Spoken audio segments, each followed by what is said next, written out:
Shut up and sit down. Boom. Here you go, folks. Yeah, I might have just done the biggest belch in the world right in Fox's ear roll, folks. But hello, gang. It was a bit watery. It was a bit, wasn't it? Hello, gang. Colin here, Festa 67's workshop. And welcome to another fun-filled Friday frolic with me, Festa 67's workshop, and him, the guru, model making guru. Hello. How Hello, are you, everybody. geez? I'm not too bad, mate. How are you, my fine fettling friend? I'm all right, mate. As you know, you chatted to me during the week, and it's been adventurous again. But we won't go into that. We are back. We are doing a stream. We didn't know whether we'd be doing a stream, but we thought, sod it, we're going to do it. So, yeah. But obviously, I shall go maximum 2 p.m. Because I will be told off rather badly at the 2 moment. p.m. You mean an 18-hour shift? Yeah, 2 a.m. even, you know what I mean. Say Grammar Police, he started already, isn't he? No, not Grammar Police. Yeah, Grammar. yeah, I know. Oh, here he goes, correcting me already. Anyway, support Let's this channel. You can go to patreon.com/Festa67's workshop, or you can click the join button below this or any of my other video content and become a member. Doing so will give you access to the links in the description below the video to where the Patron and the YouTube Zoom 24/7 off-air hangout links are, folks. So if you're a member and a patron, click on there and it'll take you straight to it, and you can come in and join the merry gang of merry men and women and just chill out and shoot the breeze with us idiots.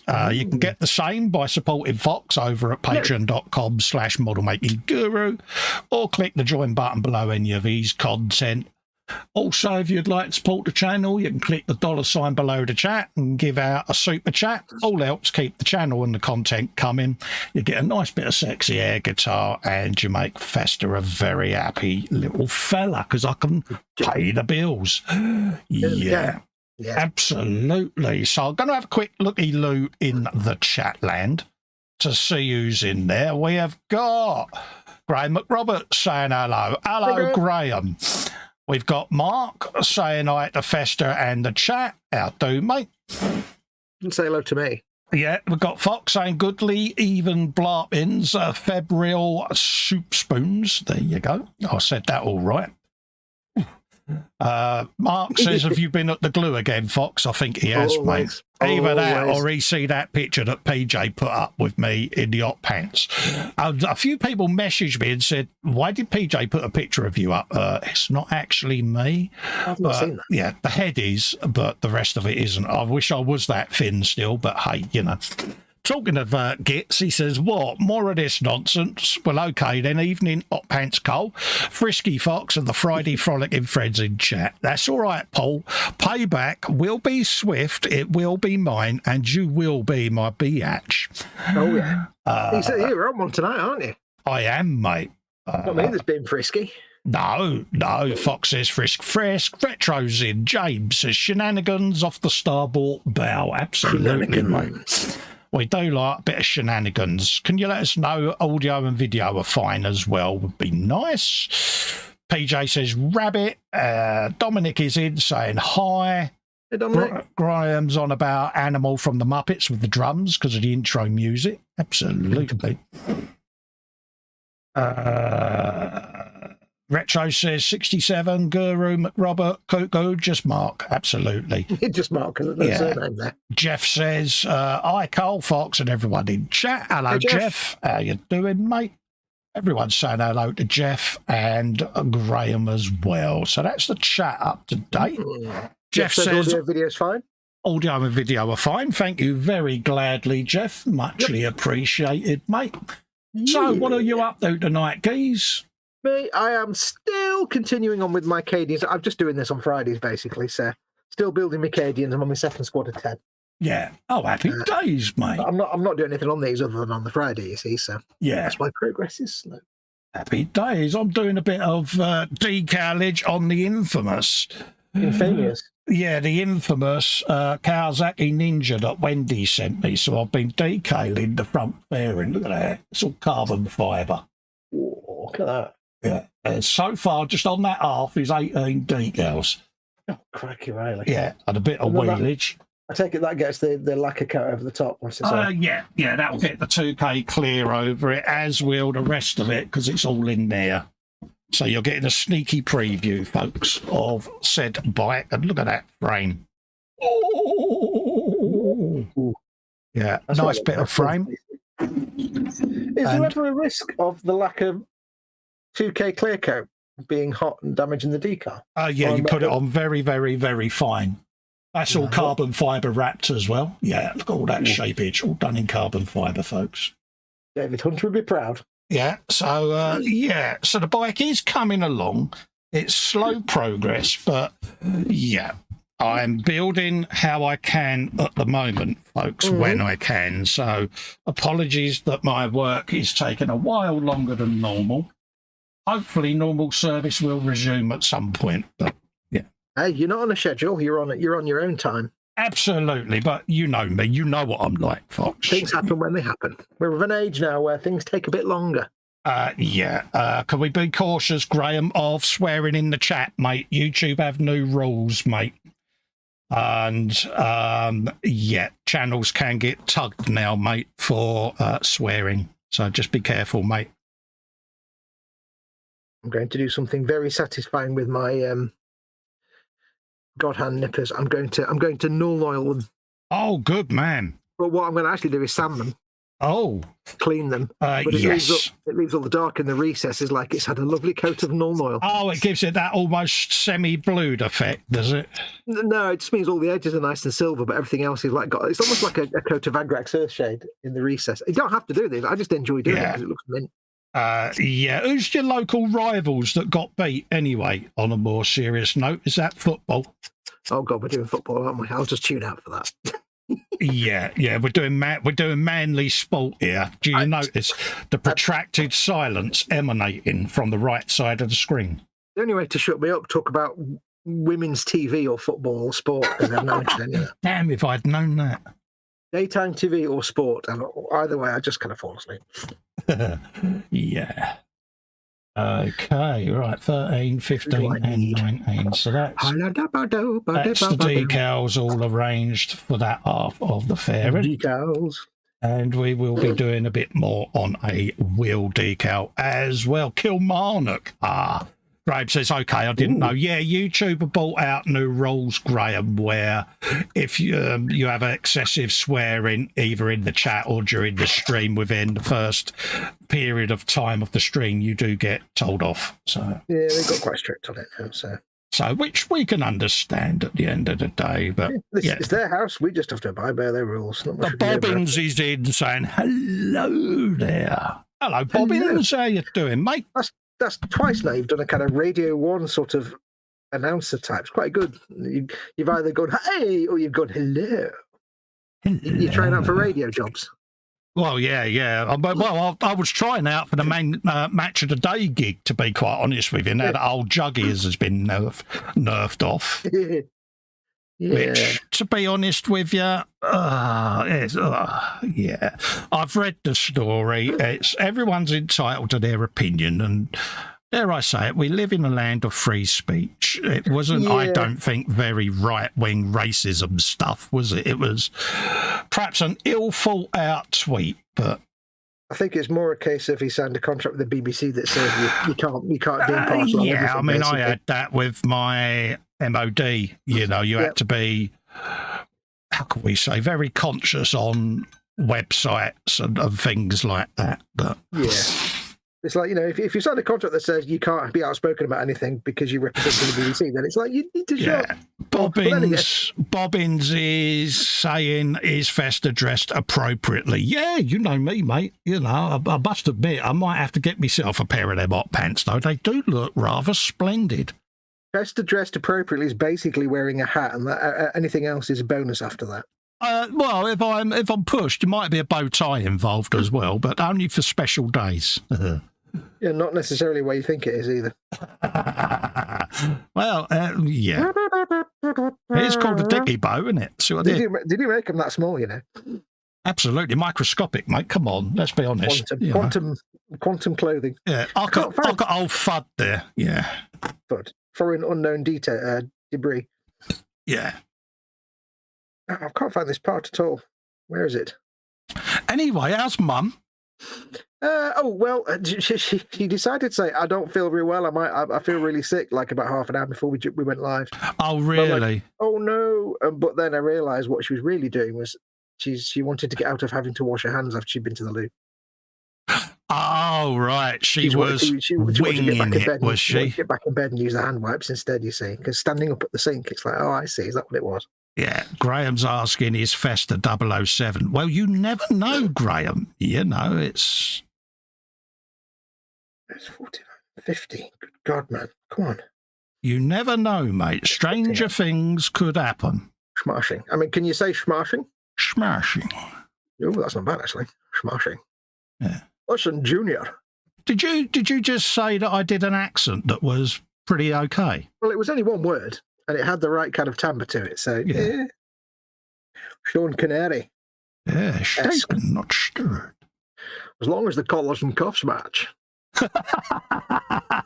Yeah. Oh, dear. We know a secret, don't we, Col? We do. We know a massive secret, mate. We know all the secretness. Such a big, all the secrets. So many. It is. I think the internet will be so proud of me. I think they'll certainly have an opinion. The internet always has an opinion. Yeah, whether or not it'll be the right opinion is another matter. For me, it's, baby steps. Yeah. Steps up there, baby. It's twice recently that I've made you do squeaky noises, isn't it? I know. Wait, what was the first time? Oh, no, you can't tell anybody, can you? What was the second one? You can't tell them about that either. I can't tell you the second one. It's to do with a photograph and a character name, isn't it? I can't say any more than that because it will give it away. Oh, my memory's balked. Dude with the photograph. The one that I didn't realise was a thing. Oh, yes. I can't say no more than that because... Yeah, no, I know exactly what you mean. Yes, that was squee-worthy. The funny thing is, right, and you'll come to realise this, you've started doing something that also links into that. And you don't even realise it. Oh, really? Yeah, you've started doing something that you said you would never do, and you've started doing it, and it's so cute because you're not very good at it, but it's exactly in line with that person and that thing, and we should stop talking about this. Yeah. Because one of us is going to say something terrible. One of us will blurt it out, and Inspector Clouseau will be happy then because his work would be complete. Yes, I do apologise if I've got the sniffles tonight more than normal because I've actually got a stinking cold at the minute as well. Yeah. Well, I've got bungage, part of a cold. Absolutely. I did my stream today and I watched it back to check it was all right. And I was like, God, I was sniffling all the way through it. I'm like, oh, I didn't even realise when I was talking. So I do apologise for anyone that watched it. Tell us the secret, says Bobbins. Tell us. Patience, children, patience. Joel Gritsin says hello, Colin and Fox and all in chat. Hey, Joel. Hello, mate. How you doing? Joel. Willkommen auf dem Stream. Gefahr. Yeah. So, it is. I think people will be surprised. Have you decided how you're going to reveal? Hang on, my chair's getting stuck. I haven't, mate. You've not decided on format or? I've got no idea. I can't wait. I just can't wait. I'll stop there now before I go too far. I have got absolutely no idea, to be honest with you.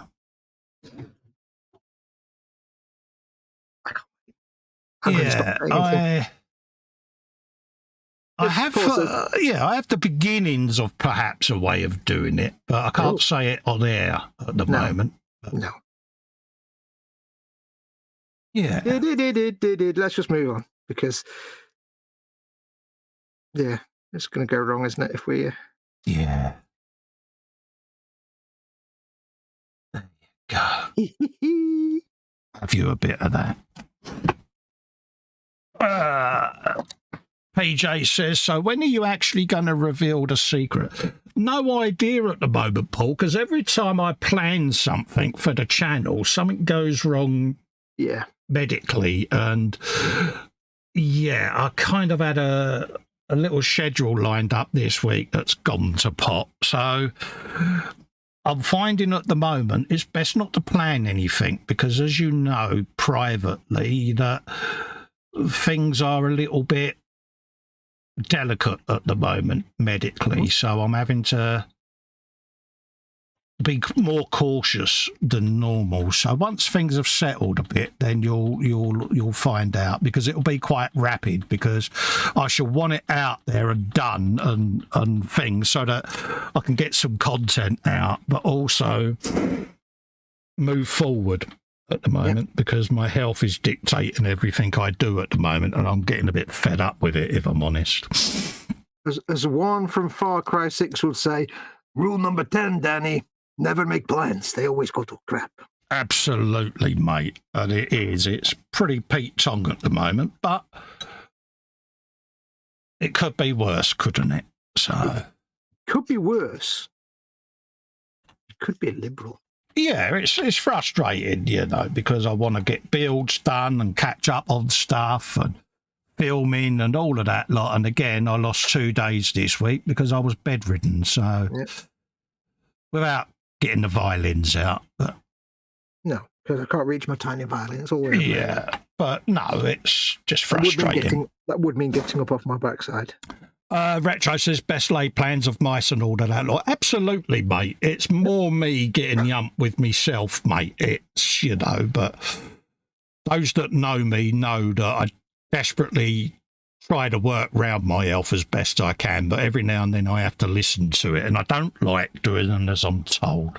Well, Colin sent me a thing last night saying I'm going to go downstairs for a little bit because he'd been away from everything for a few days, and I said to one back saying, so is that because everything's getting better, or is that just sheer bloody mindedness? And he's like, yeah, pretty much sheer bloody mindedness and bored.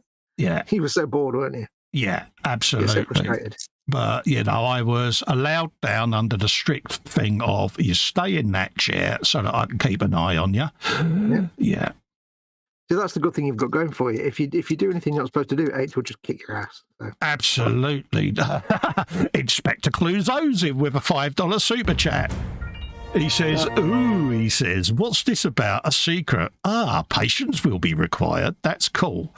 I think, Jeff, that you're going to be so proud of me, mate. Mm-hmm. I'll give Jeff a clue, but it's not a clue in any way, shape, or form. I'll just simply say, these are some of the things that molecules do, given 4 billion years of evolution. Good Sagan segue there, mate. Yeah, not actually a clue at all, that. It's just... I'm proud of you for that, soldier. Yeah. I did debate at one point actually reading the whole pale blue dot thing, and I thought, no, because my Sagan impression is not actually that good. It's a bit. I don't know. It's better than mine. Yeah. I actually went on the internet yesterday. For some reason, I decided to Google Carl Sagan impersonations, like videos of people, and every single one without fail was absolute garbage. They're all like hot garbage. One guy was reading it out and it's like, that's just your voice, dude. You're not even trying. Absolutely. Joel Grit says, I'm good, thanks. Colin, he's considering getting the Quacker Ninja H2. Does it come with the carbon decals? If so, what are they like to work with? Right. Yes, it does come with them. Yes, I am using them. Would I rather have got the aftermarket carbon decals? Probably, mate, because I think the set that you get on the aftermarket is better quality. And they probably go down a lot better. These are workable, don't get me wrong, but hindsight is a wonderful thing. And if I was to do this kit again, I would probably look at the alternate decals. Don't get me wrong, I've managed to get them down. They are beginning to comply, but there's a lot of effort getting them to comply, which you wouldn't normally have with the aftermarket because they're cut to fit a hell of a lot better. You have 5 seconds to comply. Yeah. Now, see, the way I would have asked that question would have been, so, Festa, would you rather use the decals that come with the kit or eat your own face? Yeah, I was desperately trying to word it in a way that I wouldn't do so many swears, and I'm quite impressed with myself there. I think what you should do is have a little jar with some money in it. Every time you want to swear, just rattle that jar on camera so people know you're trying not to swear. Yeah, they're workable, but yeah. It is actually. The strange thing is, right, when you're doing a recording, like you're filming something, it's very easy not to swear because you just don't. I don't know why. It's just, you just don't swear. Yeah. I do it very occasionally. I'll make an exception, but you don't swear when you're doing a recording, doing a piece to camera. When you're doing a live stream, really, really hard to not swear because it's more like just a normal everyday conversation where we all swear like trees. Well, this is it. I mean, those that know me, you know, I do have, how can we say, a slightly blue vocabulary. You're basically a canal building navvy, aren't you, when it comes to language? And I don't deliberately do it, and I do apologise if the odd word blurts out that isn't appropriate swear-wise.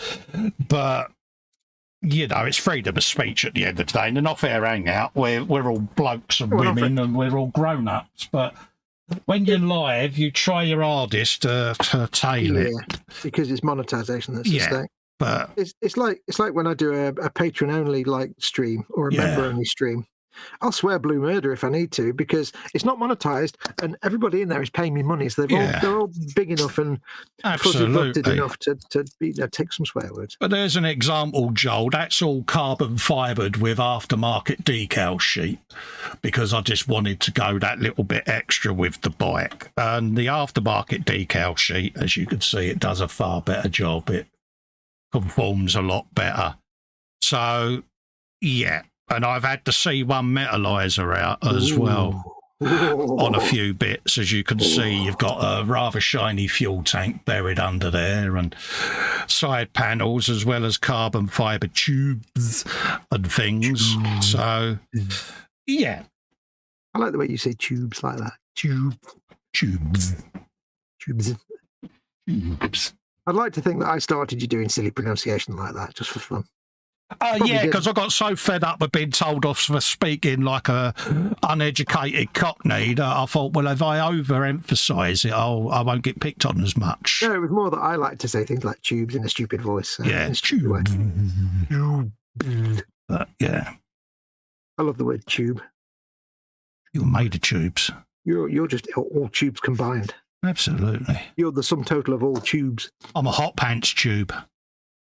I don't want to know about your hot pants tube. Stop. Monetisation. Think of the children. It's in there, mate. It's in there. It's in your head now.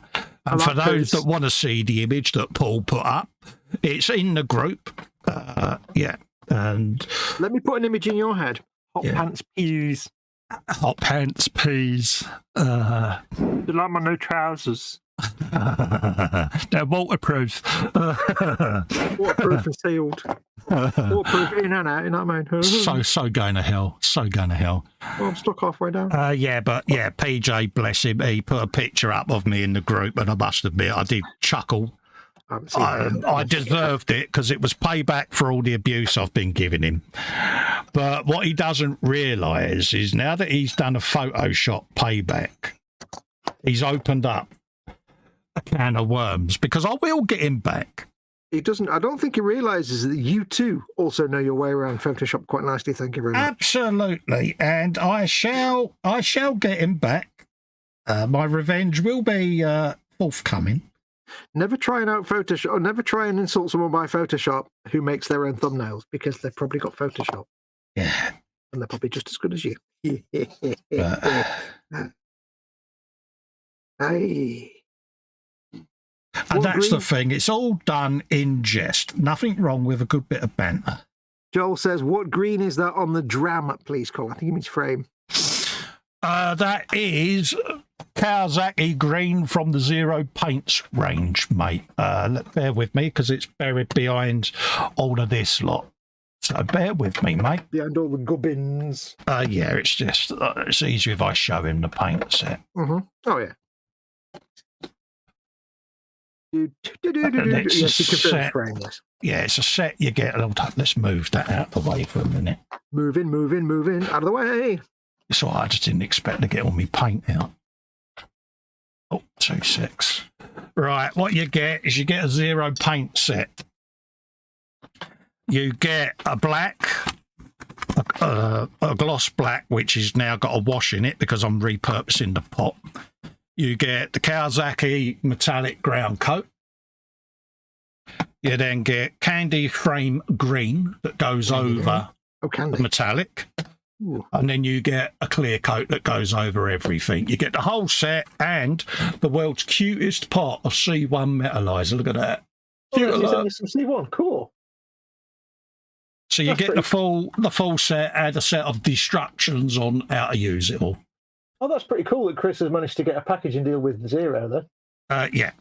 Awesome. So absolutely recommend this set because that green is absolutely beautiful. And as you can see, there's not a great deal been lost or used. So this is going to be used on other projects, this colour, because, yeah. Now. And I think that was about 20 quid. Right. So I don't think that was a bad deal for that set. So I take it they're all big boy lacquers. Yeah, big boy lacquers. Zero, do they actually take actual automotive, or they base them on automotive paints? It's closer they to automotive are than... scale automotive paint. So how can I explain it? This is basically a flake paint, but as you can see, I know what you mean. When you shake that up, the flake are actually to scale, 24th scale. Yeah, 12th scale, should I say? Yeah. Yeah, because if it was just the carpet and there's big, dirty, great big flakes in it. So they literally are to scale. So if you was using a regular automotive rattle can, obviously that's for a full-size car. It's going to be not to scale. So that's the beauty of these sets. The paints are made to scale for the project. And, yeah, I've been converted massively to the point where all my cars and bikes now have Zero paint sets for them because for the cost, I think they're very cost effective. Here's the thing for you. Two things. First of all, did you know Chris at C1 not only, you probably know this, not only makes C1 metallizer, which is awesome, he also makes resin bodies and kits for body kits for model cars. Oh, yeah, it does the trans kits. Yeah. Yeah. Other people might not know that. And Joel Grit says that's a good deal. Yeah, it was a good deal, mate. I'm suitably impressed with it, mate. The Bobbins asks, what ideally free video editing software would you recommend? I don't know of any free ones apart from Windows Movie Maker, which is garbage, but it just about works for the basics of editing a video together with not really any special effects or anything. It depends on how much you know about video editing. If you want to go free, there is a fantastic open source piece of software called DaVinci Resolve, and it is a full-blown didn't realize it was video editing software. And yeah, it's as good, if not better, than Adobe. Really? I didn't realize that was... yeah, you can get a free that's got the majority of the features you need. And if you want to go super, super duper with shed loads of effects, you can do a paid-for version if you choose to do so. And it's a one-off payment. It's not a subscription service like others. I do a bit in both. I do a bit in Resolve and a bit in Adobe, purely and simply because I've been using Adobe for years. And I kind of not ready to change over yet. Yeah. I mean, I've never used any of the Adobe stuff initially because it was ridiculously expensive, and later on because it became a subscription service. Yeah. So I started out with the Windows Movie Maker, which was kind of the thing with Windows Movie Maker. If you use Windows Movie Maker, your video looks like a Windows Movie Maker video. You can kind of tell. But then I moved on to, I currently use Movavi, which isn't, it's not got the most bells and whistles. It's not free, but it's a one-off payment. You pay every few years to upgrade it to the new version, which is fine, but it does what I need it to do. It's not got all the bells and whistles of, say, Adobe with After Effects and all the other stuff. So it's not quite as good as that, but I don't need lots of special effects. Absolutely. I mean, the only reason I've got full-blown Adobe Suite is when I had my trike business. I did a lot of stuff using InDesign and things like that for paint effects as well as CAD work for frames and things. So I used all of that to design the bikes with. So I had a licensed version. However, support will be ending for my software soon. So I am currently playing with Resolve. but I'm not at the stage where I'm fully going to change yet. But I Yeah, will do. I'd heard of it, but I'd never actually looked into it, and I didn't realise it was a open source free type thing. Oh, yes. It's kind of cool. Yeah. It's like for streaming software, you know, OBS is open source and free, and anybody can add to it, and it's just brilliant. It's just the best one out there. Yeah. Would I be saying it's user friendly? It is a very, very steep learning curve because it is a full blown broadcast quality video editing suite. Assumes prior knowledge then. Yeah, so you really do need to have used video software of a decent brand to get the best out of it. But there's so many YouTube videos out there on how to use it for noobs that, You're saying it's kind of on the same level as Avid and things like that, or Avid or whatever it's called? Yes. All the old editing suite software. Yeah, it's a bit like trying to teach someone to use Maya that's not switched on a computer. Yeah, or 3D Studio Max back in the day. Yeah. And I don't mean that the question asker is a noob to that level, don't get me wrong, but photo editing or video editing software, you know, to get the best out of something like that, you do need to have quite an advanced usage or familiarity with terms that are used. There are some wonderful videos for noobs on DaVinci. It's made by Blackmagic.Design. Bung it in Google. You can download it, have a play, and learn by doing. That's the thing. I mean, with something that's free, you can't go wrong, even if it's really complicated. Like, you know, I got Photoshop free, sort of, many years ago. And I just taught myself. I don't know most stuff. I only know bits of Photoshop. Yeah. I've still got CS2, but I just learned what I needed to know. And every time I need to do something, I'm like, oh, I'll learn on the YouTube. There you go. Yeah. Video editing software, again, I started with Movie Maker, which is so basic. Anybody can learn that. And then I went to Movavi, which is, it's almost, again, a kind of point and click thing. It's not exactly a broadcast interface, but it's good enough. Excuse me. Yeah. Yeah. I mean, you know, where I'm planning on moving away from Adobe, obviously Photoshop, I'd have to replace. So I've been playing with GIMP because that's open source. GIMP. So a lot of my stuff will move to open source software like Resolve, GIMP, and things like that, because why not? But DaVinci Resolve is basically Adobe Premiere Pro and After Effects all in one video editing suite. So you don't have to keep coming out and going into different pieces of software to achieve the result. It's all done in the one operational piece of software, which I like. I did try using Adobe Illustrator once. I knew Photoshop. I tried using Adobe Illustrator, and it confused me so much that I thought I'll never try another Adobe product again because it's Yeah, I did. I used to use Illustrator InDesign because, you know, I could render a motorcycle frame in real time, you know, and I never figured it out. Yeah, it was one of those, but 3ds Max had the best teapot of the era. Yes. Oh god. Oh yeah. Yeah. I got 3D Studio Max unofficially. I'll be back in a minute, guys.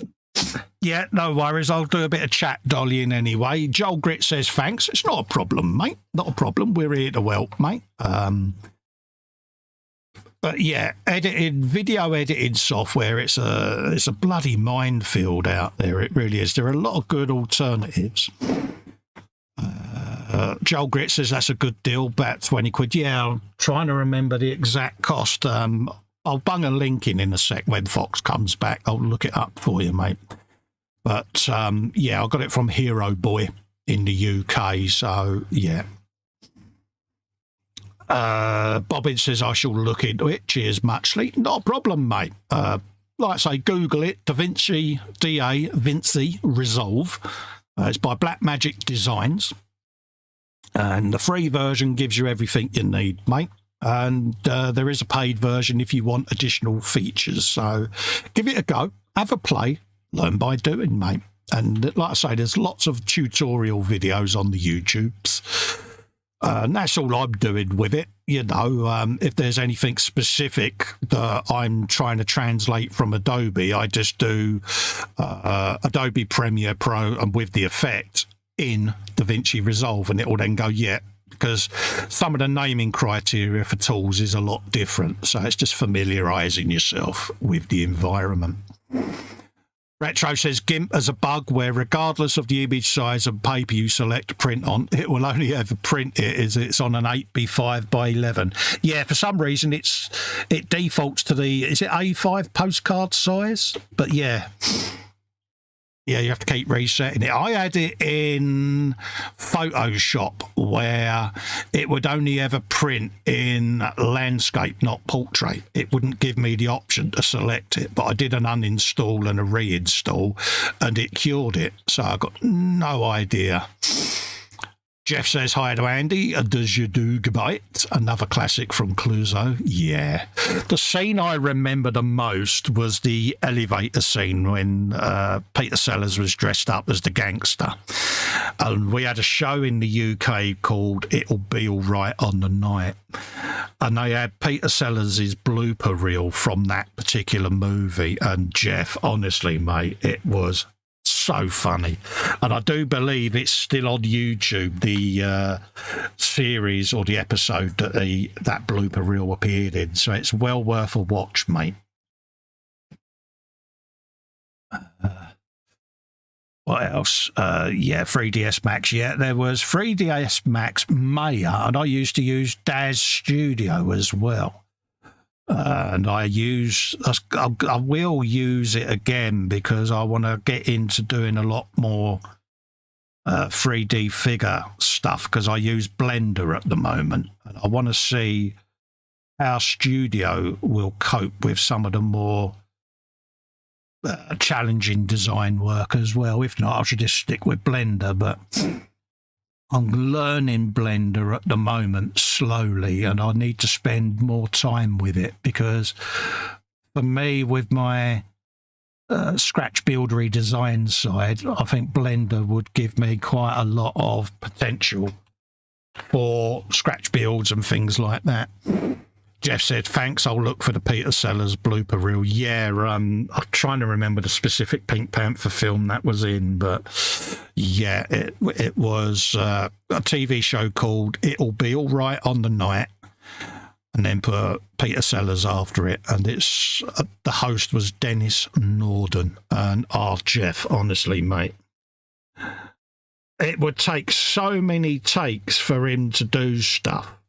That's in there. The doorbell scene's in there where he rings the bell and it falls off and he ends up pulling all the wires out and all of that lot. There's loads in there, and there's some good outtakes with him and Kato doing their fight scenes and getting a lot of that wrong, and just, yeah. But in the elevator bloopers, there was a part in there where the character had to let out a fart in the lift. Well, Peter Sellers couldn't stop farting for real. So every time they tried to do the fart sound, he actually let out a ripper. So, and of course the set erupted because, you know, it's Peter Sellers, isn't it? What can you say? Joel Grit says, thanks again. Retro says, I'd like to buy a hamburger Inspector Clouseau. Yes, absolutely. Jeff says to PJ, you've been really cranking out the models lately. He has, mate, considering that he said he was going to slow down more this year. He has done a good few builds, but yeah. Yeah, it's always nice to see his builds. I do look forward to seeing them because, yeah, does do some nice builds, mate. Right, let's carry on with these decals. We'll do a wheel one next, I think. Get one of them lines in there. And I'm trying to flip between the two so that I don't overdo the decals on the frame on the fairing even. Because where they're going down side by side and overlapping each other, I don't want to go and naff it up. But there's a couple of wrinkles there that I want to get out on that one, so I will keep an eye out on them. I went for the easy option tonight. I thought if I do a bit of decaling, because it's the first day sitting at the bench again for a few days, just wanted to see what I could do. And I thought, well, buildy, yeah. So I hope you don't mind. And this bike is the one that Wendy kindly sent me, Wendy Hickson, with an H. And I've been filming a lot of it. But also with the decaling is I tend to film a couple of decals going down, but not all of them because, yeah, we all know how to put a decal down. And I thought it'd be something I'd be sitting here doing off air anyway, so I might as well do it on here. Hugh Gordon is in saying good evening, everyone. Hello, Hugh. How you doing, mate? Lovely to see you in, mate. Absolutely. So always nice to see you in. Hope you're keeping well, mate. And life at Hugo Towers is doing all right. And talking of PJ, I must admit, I saw them pictures of the Buccaneer. And, mate, that is looking absolutely mint. Really is. It's seeing Hugh in the chat made me think of that because he does like a Buccaneer, does Hugh. And, yeah, proper plane guru. Also, don't forget, folks, you got the 48-hour bash thing going on over the weekend. So pop over and say hello to the guys. I know they're streaming randomly at the weekend, but I thought, well, I wasn't going to give me times up because normally I give me times up every year. But where I'm so infrequent at the moment streaming, I thought, well, if I'm up to it, I'm going to stream anyway. So at the end of the day, it's my established time and the show must go on. So the internet's a big place. There's room for everyone. But, you know, it still don't stop me giving them a shout out. So if you want to pop over and say hello to them any time over the weekend, feel free, mate. I'm sure they won't mind. Obviously, in between my streams, of course. Returned. You are returned. I said to Mama Wolf, I said, any message for Preston? She went, love and big hugs. Oh, bless. I'm a favourite again, am I? I said, any message for the people in chat watching the video, the stream? And she went, hello, everyone watching the stream. Oh, bless her. And I said, any message for people not watching the stream? And she went, she's all right, though, yeah. And I says to her, because I was saying she got ill earlier. I says to her, you weren't really feeling ill here, were you? Trying to get out of doing something? She went, yeah, maybe a little bit. Busted. I won't say what she was trying to get out of because that's, but yeah. She was trying to get out of something by saying, oh, I feel a bit sick. Oh, I don't feel very well. I'm like, yeah. I should. I said, don't kid a kid. I spent years trying to get out of going to school, so I know how it works. You got to admit, though, she's so funny, his mum, because I see a lot and hear a lot, obviously, because we hang out off air quite a bit. So mum's often coming across in the background, going places, should we say, and mooching about. She always says hello and that, but there are particular days where Fox won't mind me saying she swings it a little bit, doesn't she, mate? Oh, yeah. She swings the lead a little bit because she's trying to get out of doing stuff. And it's quite sweet, really, that she thinks he doesn't realise that that's what she's doing. Oh, I know what she's doing. And it is quite endearing, bless her. Well, then it would be a case of, are we going to do this today? No. Are we going to do this? No. Go on, I think we should do this. No. I'll give you a pork pie. Okay. Yeah. Oh, yeah, she's easily bribed. Yeah. But you see, she really likes pork pies and mince pies, but I hate to say it, but both pork pies and mince pies have, let's just say, some catastrophic side effects. Yes. Yeah, I may have sat there in my respirator the other week and done a quick video because I don't think Mama Fox realises how good Yeti microphones are, and I've told her how good they are. She let out a parpage that honestly I'd be proud of. Because I said, she was walking past and I went, say hello to Festa. She went, hello, and then did a big trump. Yeah. And then she went, oh, I said, you'll have heard that. And she went, oh, she was crumpled up on a frame. I went, oh, I'm so embarrassed. So I quickly shot a video of me with me respirator going on. Fox, you might want to tell your mum that she needs to go to the doctors, mate. Yeah. Bless I think her. the vet might be more appropriate. But no, when she's on good form, she's on good form. Bless her. Yeah. It's like having a 5-year-old that's actually also like somebody who's 5 years old, but also got all their own life experience and memories and knowledge. But they want to be a 5-year-old. Like, I'm going to be a 5-year-old now. Yeah. I like it when sometimes you can hear her in the background in defiant mum mode. Oh yeah, and that is so funny. Because because at the moment she's got like a really tiny little voice. Yeah, and she's trying to be like obstreperous. It doesn't really work when you've got a tiny squeaky little voice.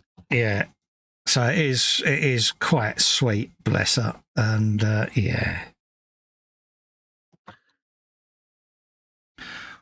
There you go. He stands there all polite and goes, right, would you like to do it? No. It's like, okay. And she's like, you could just imagine she stood there in defiant mode, staring at her feet. No. Standing. That'd be chance to be a fine thing. But yeah, it's quite funny. And then he's like, yeah, that's a good idea. We'll go and do that. And she goes, yeah, okay. And it's like, yeah, she didn't say that she wanted to do it, but he's convinced her that she did. Yeah. And it's brilliant. I've got a thing now. I'll say like, right.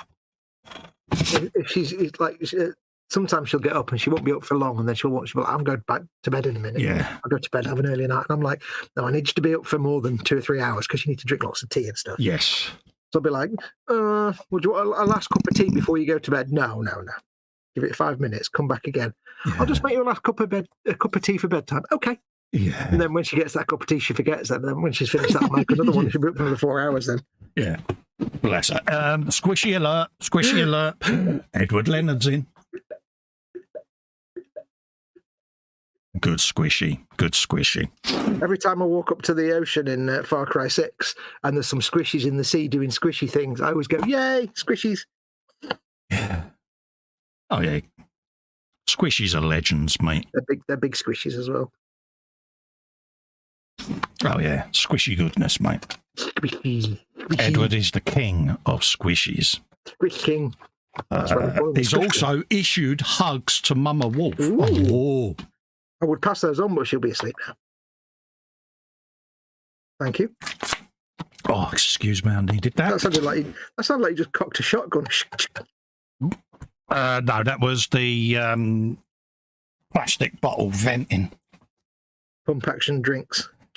Yeah. I thought I'd better have a slug of energy drink. I'm playing Metro Exodus at the minute, and one of the weapons, there's a hair on my finger. One of the weapons is like this. It's like an air rifle kind of thing. It shoots like ball bearings. Yeah. But you have to manually pump it to get the pressure up. And you've got like a gauge on the pressure gauge on the back. You can basically do one headshot, one shots, kills with it because it's quite powerful. Oh, the right. Big, massive steel ball bearings. And it's quite a believable weapon because you've got this big pump at the front that you have to manually pump to put the pressure into the system. But the best thing about it is when you fire it, it just kind of goes like that, like an air rifle would. But it also has this kind of like springing sound. It goes at the same time, which is like, I love that sound. This guy I'm doing, he's wearing a watch. I've never seen a Warhammer dude wear a watch before. Ooh. Is that one of those new Cadian ones? Yeah. They'd probably call it something else. They wouldn't call it a watch, though. Now, he's a bit like Chris. He wears his watch with the face facing down like an abnormal person. Protects the face. But then you have to turn your wrist all the way around to see what time it is. That's just nonsense. Yeah.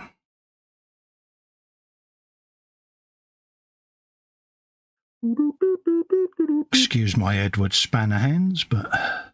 For those out there that have been waiting, we've had a release date now for Starfield, the next game from Bethesda. Woo! Yeah, come on. And I got like everybody in the Western world that's not in America got excited because it came up and said, whatever, I can't remember the exact date now, but let's pretend it's like the 16th of September or something, the 6th of September or something. put the date on the end. Everyone, wow, it comes out on the 9th of June. Oh, wait, they're American. Oh. Yeah. There you go. Because America always has the date the wrong way around. And everybody in Europe got excited thinking it's coming out in a few months. No. Just check. Oh, yeah, I did take it.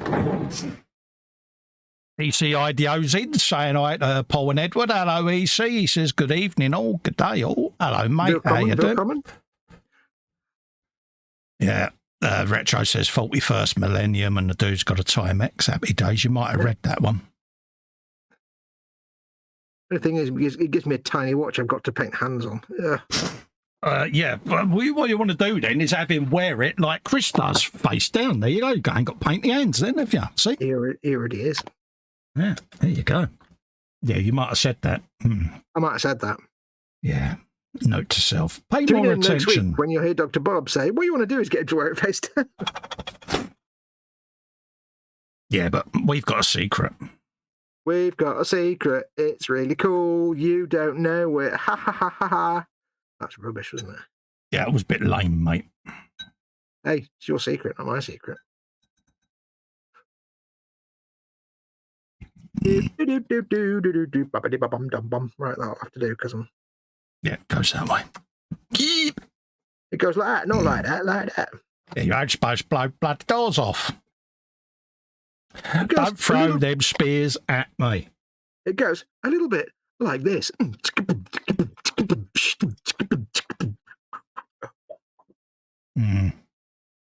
Moving on.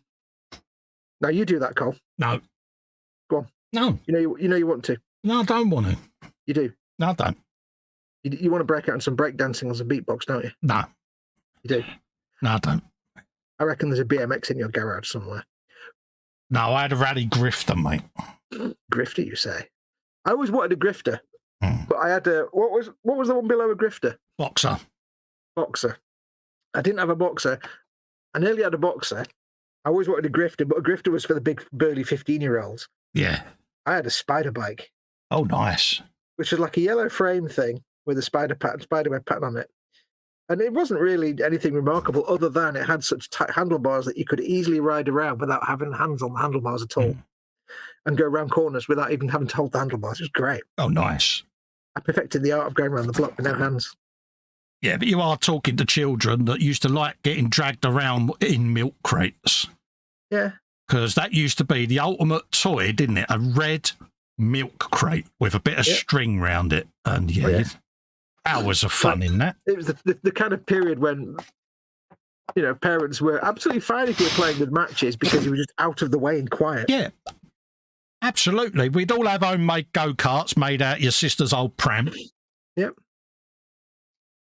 And skateboards, which was a roller skate screwed to a plank of wood. Oh, yeah. I've got half the parts not cut off the sprue. I'm such a spoon. You're not painting on the sprue, are you? Oh. No, painted. God.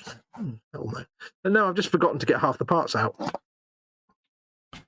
So that's unlike you, not to get your parts out. Get your parts out. I'm always trying to get my parts out. Yeah, that's why you got that special request from the police saying, please don't do that again in public. I like the way you use the word request. Yeah. As if. I wish. Absolutely. 52. B52. Dun, dun, dun, dun, Love Shack, baby. Why was I thinking of the Love Shack? That is just so wrong, isn't it? Because I just said Love Shack, baby. Oh, no, I was thinking of it as soon as you said B52. Because can you remember any other song they ever did? Rome. No. Who? Rome. Never heard of it. Yeah, it came out after the Love Shack. Yeah, we don't care. It's only that. That's the only song they ever did. Love Shack. Things I wish I hadn't have just admitted. Love Shack, baby. Love Little Rascals, Shack. 1920s go-kart, says EC Idaho. Pretty much. Yeah. 1970s British kids. Especially up north here in the Manchester area, in Greater Manchester and stuff, because it pretty much is the third world up here. So, oh yeah, we didn't even have wood. We just had the pram wheels, and that was it. At one point, I had a trike. It was like a three-wheeler, but all big bike wheels on all three wheels. And it was great because I could whiz around and like just not fall off. I loved it. Yeah, PJ, I hadn't forgot the question, mate, but I'll go for it. He says, I'll answer the question before it's asked. Belly was burger and chips. Back on the bench is the 112 MFH McLaren M198 F172. Beverage is beer. I was getting there, mate, but I might have got distracted with me decaling, mate. So what's in the bench? What's in the belly? What's on the bench? What is your beverage of choice, folks? It's one job, Carl. I know, but I got excited because I'm allowed to the bench today, and yeah, I might have got a bit engrossed. You have to remember, kids, that being pretty on telly is a lot of hard work, especially for me and Cole. So if we do forget things, it's because it's really hard for us to be pretty on telly. Well, I'm allowed out to play today. Yeah. You go, yeah, you don't you? I do actually. You get a bit gidula. Well, it's normality, or as near as normality as possible. Idaho has a Schwinn Stingray yellow in the 70s. I assume that's Schwinn, not Schwing, is it? Yeah. Schwinn. The only reason I know about Schwinn motor bikes is because of Stephen King books. Yeah. There you go. Hey, buddy boo, but for some reason this guy's got a separate backpack. I'm so happy that I've only got 2 decals left to go on that fairing, and then it'll go in the booth of dryingness and be left alone for at least 48 hours. And then hopefully I can get that 2K'd for this week. 2K? No, it's real. You get it? 2K? I was going to spray my Land Rover this week, but I lost my spraying days, didn't I? So we'll see what we can do. Do this. No, I am not going to do that. Do that. You feel much better when you do. I don't want to. Trust your Uncle Fox. I don't trust you, and I don't want to do beatbox. It's a life-changing experience. No, it's not. It is. No, because you just want to mock me, and I'm not going to allow you. I don't want to mock you at all. I would never mock someone trying to do beatbox, because beatbox is a noble art. I have done beatbox in the past, albeit a couple of but it's something. But that's, I would never mock a fellow beatboxer. I don't want you to get carried away, and I'd like to surprise you. I know. There's a joke in there. I'm not going to make it. Yeah. It's not my channel. It's not my monetization. I won't make that decision. That never normally worries you. See what I did there? See what you did there? Yeah. See, you did it there. See? Did I? I didn't even realise I did that. I know. So this is the best bit. I've got you so conditioned to do it that you don't even realise you're doing it. Yeah. I finished a dude. Well, I've got to put finished the dude. Fox has finished the dude. Shoulder bits on. I'll do that first. Yeah. PJ says this show needs a running order. Yeah, but that would make out that we actually know what we're doing. We like winging it, mate, because we are useless. Running order? Is that the same as like a plan? Yeah. Edward's saying, he had a 5-speed shifter on the middle. Yeah, I had a rally chopper that had one of those gear levers in the middle, but I swapped it for my grifter because I fell off the chopper. Yeah. Slid forward on the seat, and I may have gone each side of the centre shift in a special gentleman's area. Yeah. It smarted somewhat. And yeah, I exchanged my rally chopper for a grifter. See, when I was a kid, the only bikes that had gears on, apart from the chopper, which I always wanted and never got, fascists, were racing bikes. Yeah. My friend Mike, who now lives in New Zealand, who won't mind me telling this story at all.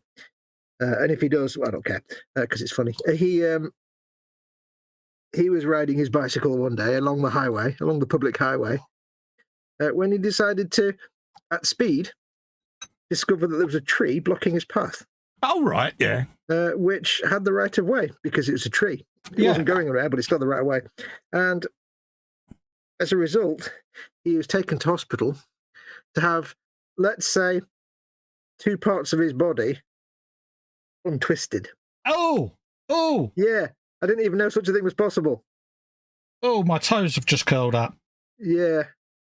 It was like, oh, I didn't even know certain things could get. Yeah, they can get, how can we say, rearranged, can't they? Yeah, somebody hit the pan dial and it left became right and right became left. It's like, oh, he was lucky. Well, he wasn't that lucky. Yeah. Yeah. Right, I finished that, dude. I may have shut oneself in a pair of jeans brass zip when I was a young fella. Oh dear. And you have that realization that to, how can we say, remove oneself from the predicament you're currently in, you need to go back down with the zip. And you have to go all Haynes manual. It's a reverse of the process. Yeah, and it really is quite a deep breath. Yeah, yeah. I've done that once, but I didn't go far enough that I could go. Like, oh, it was very quick, and I was like, oh, yeah, no, but it wasn't that painful. Yeah, it was like, yeah. 61 and 60. Out Leonard says, Belly, chicken Alfredo, bench, nothing. We'll teach you how to spell that correctly. Absolutely. In the British way, beverage, bourbon and beer. Oh, nice. I should be a bourbon in one glass, beer in the other. I don't. Which is the chaser, the bourbon or the beer? The bourbon will be the chaser. I need to blow my nose. I do apologise. I've had the sniffles all day. When I used to drink was Jack Daniels with Sambuca chasers. I went through a little period, just for only a couple of months of just suddenly getting into whiskey and getting very drunk quite often, and it was really bad. Month or two. Yeah, I vowed never to go back to whiskey. I just suddenly started drinking whiskey of an evening, and it's like, oh, a couple of things of ice and a hello, and it was it was a bad move.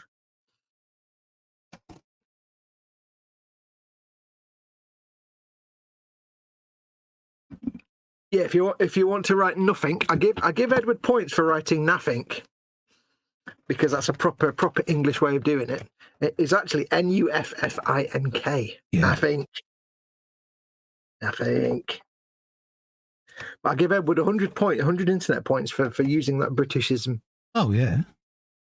Good lad. There's hope for you yet. Right, 61 and 60 is what I need. They printed all the numbers upside down. Fascists. 68. He says, oh yeah, you've read that out. Yeah. Saved myself there from momentary mockage. Apart from the fact you just said, almost moving on. That's all right. You're in TED mode today, aren't you? I am, mate. I am. I've got a good reason. Set TED for I know. Set TED to maximum. Yeah. Get the moustache on its way. Yeah, I can remember once I came down the stairs. I decided to try to rock a moustache. Oh yeah. And I made it as far as the armchair.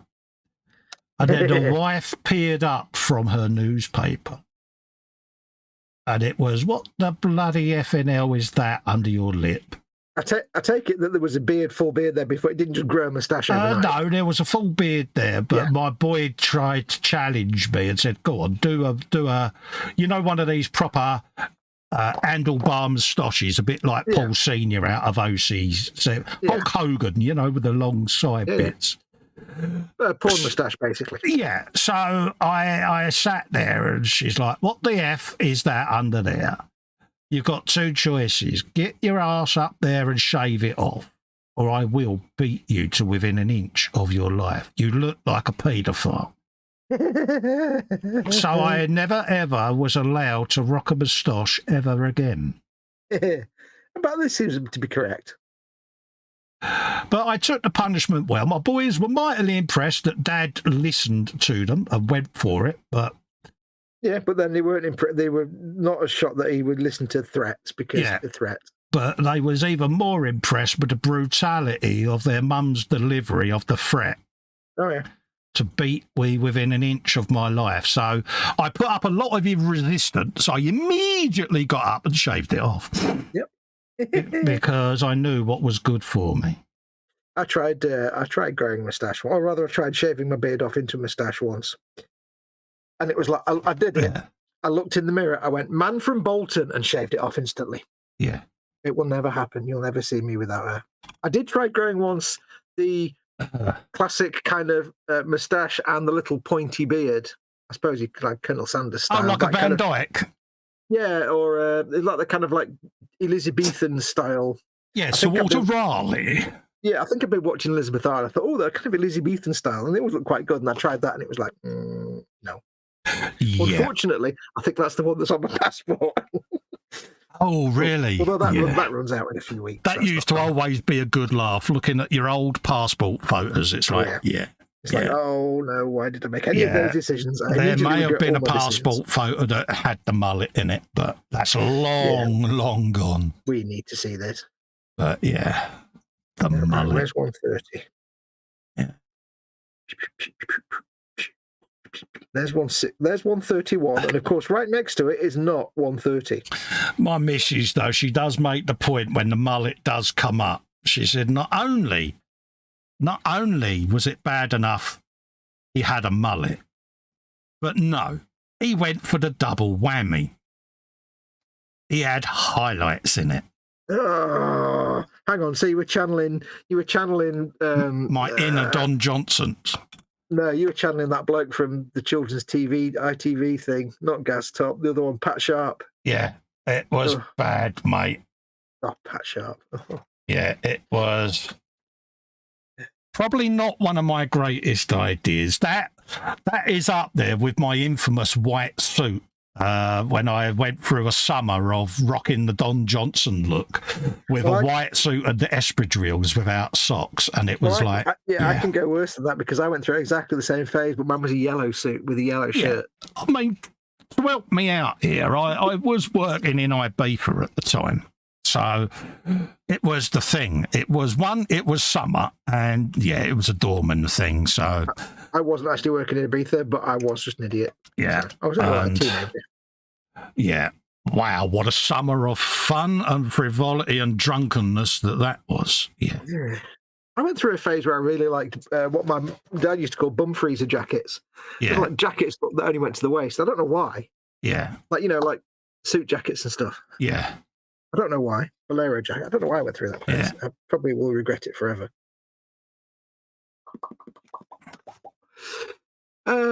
Belly chicken. Oh, we've done that one.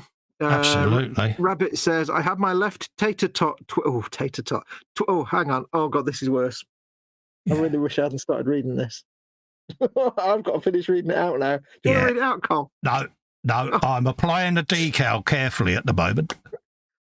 I will wait. I won't read it out then, not just yet. That's all right. You read it out. Are you sure? Yeah, go for it, mate. You might regret this, he says. I'm an ex-welder, mate. I used to survive the hammer test, so yeah. Yeah, this will teach me to read a comment before I start reading it. I had my left tater tot twist and die inside me and surgically removed at 17. Ooh. Do not recommend. Had the other disconnected 2 weeks ago. Oof. Yeah. Oh, bless you. I don't want to know about that.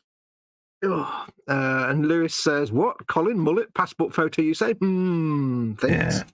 100 question marks in that. There are some very, very good photos of me around. That you will never see. That you'll never see. Don't worry. Colin trusts me. I'll probably get older one day. Don't worry. No, you won't. You won't get them. I didn't say anything. What? I'm not even talking to you. Shut up. Yeah, you won't ever get them bad boys, mate. I'm pretty sure Ted's seen one with a mullet. Yeah. Even I've not seen that. Even Ted's seen that, though. Yeah. You like Ted more than me.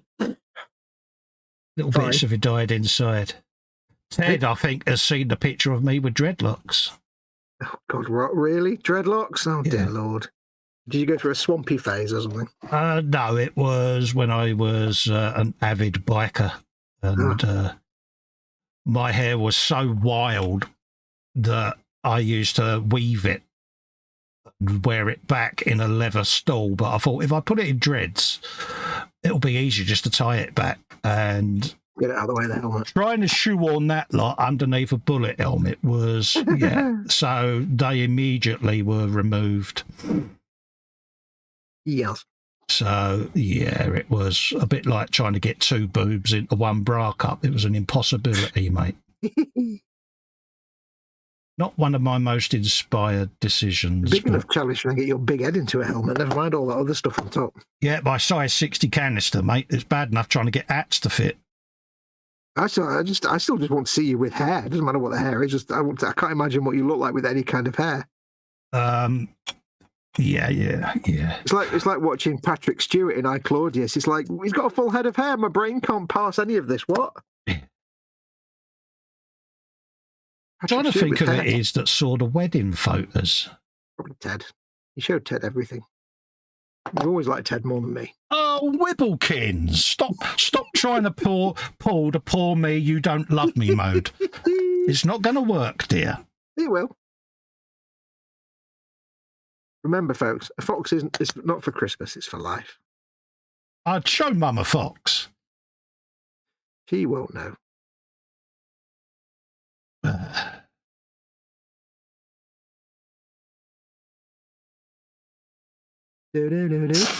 What, Colin dreads, you say? Think, says Lewis.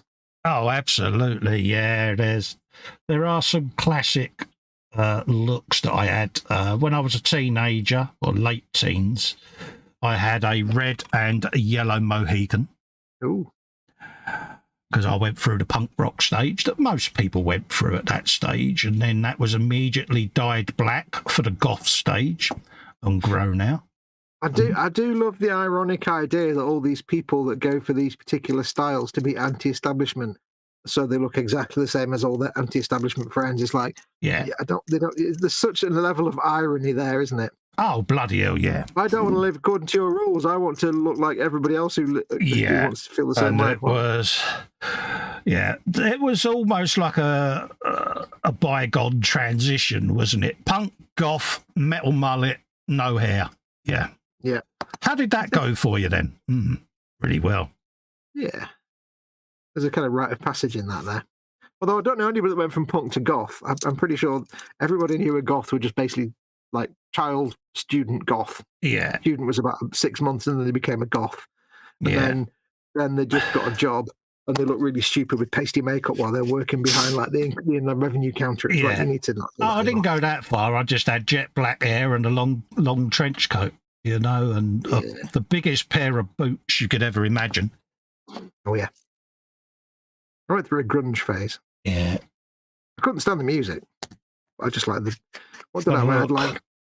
I had black biker jacket, black combat pants, black or paratrooper boots, black gloves. I had very thin leather riding gloves. They're just really like thin calfskin gloves. So they weren't like chunky gloves. They were like, you know.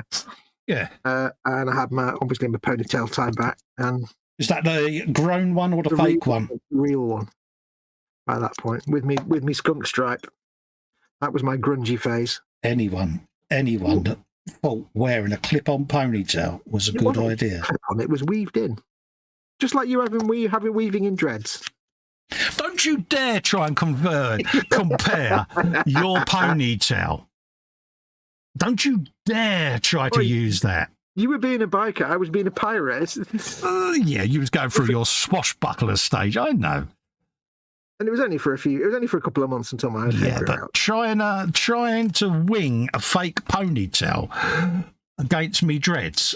Yeah, absolutely. I'm impressed. That's a whole new level of trying to get out of it for you. I am impressed. I'm not trying to get out of anything. If you'd seen them, you wouldn't have known they weren't real. They were really, really good extensions.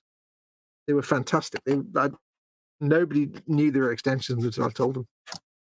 I only had them for about 2 months. They just served their purpose till my hair grew out.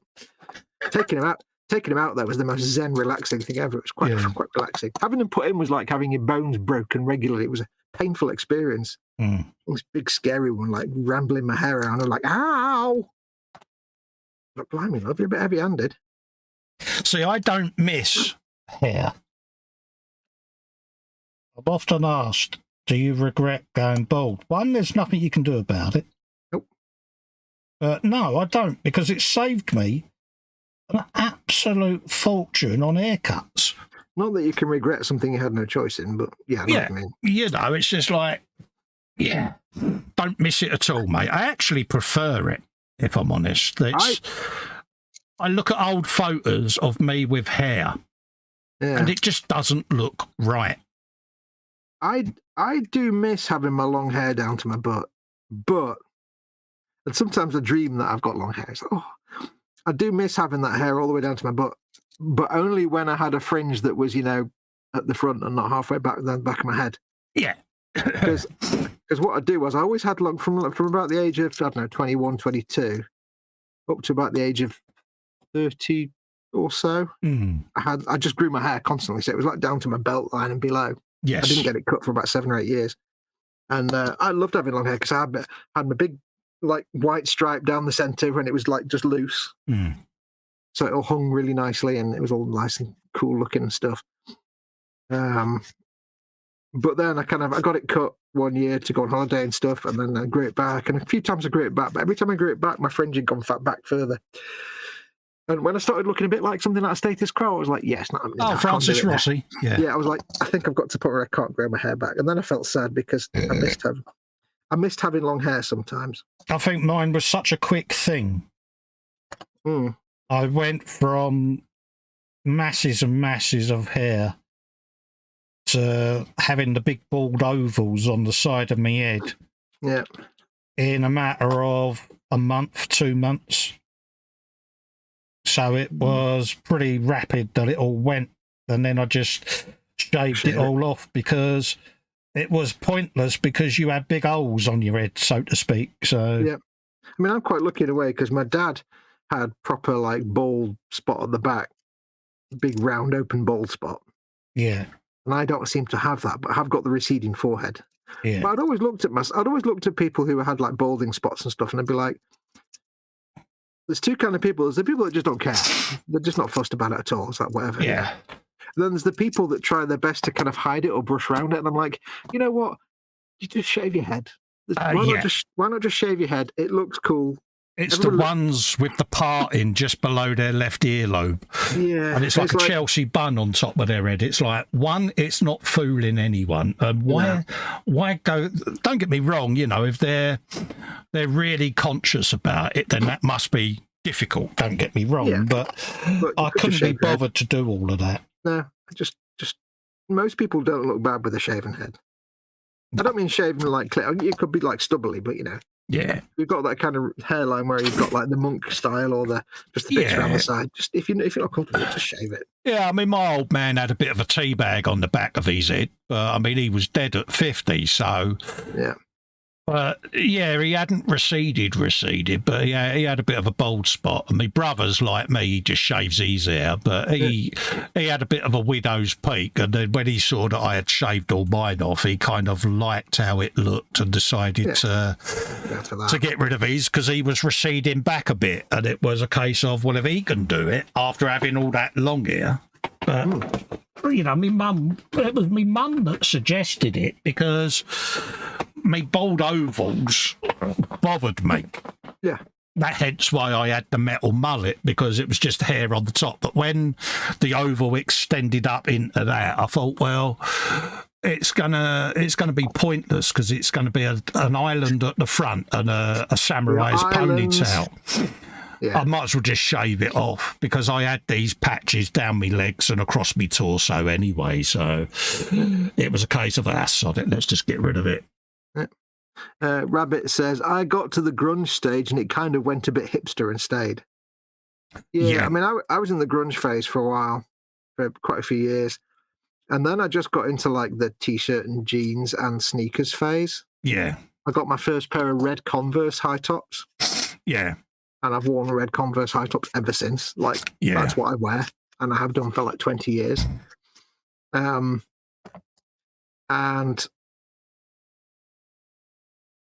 in 2020, 2020, I thought, you know what? I fancy getting back into the grunge a little bit. Midlife cry. I thought, you know what? I'll go and get some combat pants and some combat boots and all this kind of stuff. Went into Manchester. I went back to Affleck's where I got all my gear stuff from before. And there was a store there. All the stores I used to get stuff from weren't there anymore. But there was a guy selling all his old clothes, and he had this pair of Russian or German I think they were Russian, possibly paratrooper boots. Tried them on. super comfortable, perfect. I'm like, brilliant. It's the only pair he's got, and they're perfect fit. Got loads of combat pants, but in the end they didn't fit. Mm-hmm. And then as I was halfway back towards the tram station in Manchester, I forgot when you get a pair of boots and you haven't worn boots for like 20 years. Oh, yeah. All that skin on the back of my ankles. So I thought, well, I'll just have to wear lots of like plasters and stuff. Yeah. And wear them for a couple of months, and then my ankles will, my heels will harden over. Be fine. Yeah. And I'd forgotten how heavy boots were after wearing sneakers. So I was like doing a sort of lunar landing, Apollo moonwalk. I thought this will take some. I have to grow muscles in my legs. And then literally the next week was the first lockdown. Oh, lovely. Yeah. And then I never had to wear shoes for the next 2 years because I didn't have to go anywhere. So I'm like, so I've now got this pair of combat boots in the corner over there that I haven't worn in 2 years, and I bought them 2 years ago. And if I wore them now, after 2 years of not even wearing socks around the house, my feet would just dissolve. I've still got a pair of Oxblood DMs. Ooh, Oxblood Red. Yeah, Oxblood Red. Yeah. I had a pair of Oxblood Red Bros. Yeah. Really nice. Yeah. Oh, mate, once you broke in a pair of Martin boots, they was like a second skin. It was the breaking in that was the problem. But yeah, it's all that pain in your on the heel. It's like, oh. Yeah. I'm the same. Anytime I got a new pair of shoes or anything, it'd be like I have to wear plasters on the heel for weeks. And I never. It's one of those things that you think, I'm never going to be able to not wear plasters, because if I take it off for 5 minutes and go to work and then forget, I'll be in agony all day. And then you suddenly realise one day, oh, I'm not wearing a plaster. Oh, I hadn't even realised. I just cheated, mate. I just filled up a big washing up bowl with really warm water and stood in it with me Martin boots on. Oh, yeah. And it just made the leather go all soft and supple. And it's that crease at the ankle, isn't it? That's always the killer. And that was it. I just left them on, let them dry out, went for a trundle in them, and pretty much, yeah, I'd still get the occasional blister in the first month, but certainly not where you was walking around going, oh, the pain. I don't know how soldiers do it when they're in, like, they get a new pair of boots and it's like they don't have a chance to wear them in. They're parading and marching within a day. Yeah, but they're soldiers. They're rock hard, mate. They're tough as old boats, aren't they? Yeah, but even pain, not if it's a new recruit. You know, so, yeah. I don't know. I suppose, who knows? I don't know, mate. Are military boots as tough? I don't know. I don't know. I mean, I'm pretty sure even like an SAS man, give him a pair of new boots and it takes the skin off his heels, I'm sure he'll still be in agony walking around. Yeah, but he wouldn't be able to go, oh, my tootsies, would he? Because he'd be mocked mercilessly. Not publicly, no. But yeah, so basically the thing with the lockdown is that, because I've barely worn shoes like for 2 years now, that even just putting my sneakers on and going to the shops, it hurts my toes. And I was like, oh God, my skin on my feet is just knackered because I've not worn footwear. You're falling apart, ain't you? Well, it's not just not wearing footwear for 2 years really screwed up my skin on my feet.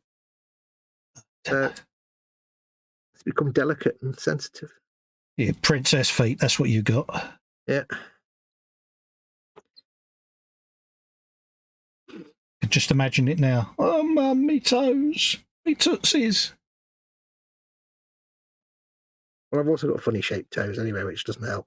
Well, you've got a lot going for you, ain't you? Yeah, I'm a bit of a reject, really. You are, really, ain't you? Was you the runt of the litter? I'm a broken biscuit, let's just be honest. I'm like an offcut. Oh, I was a Friday night baby. You're that little bit of lino that's left at the end of the roll that no one wants, ain't you? Yeah.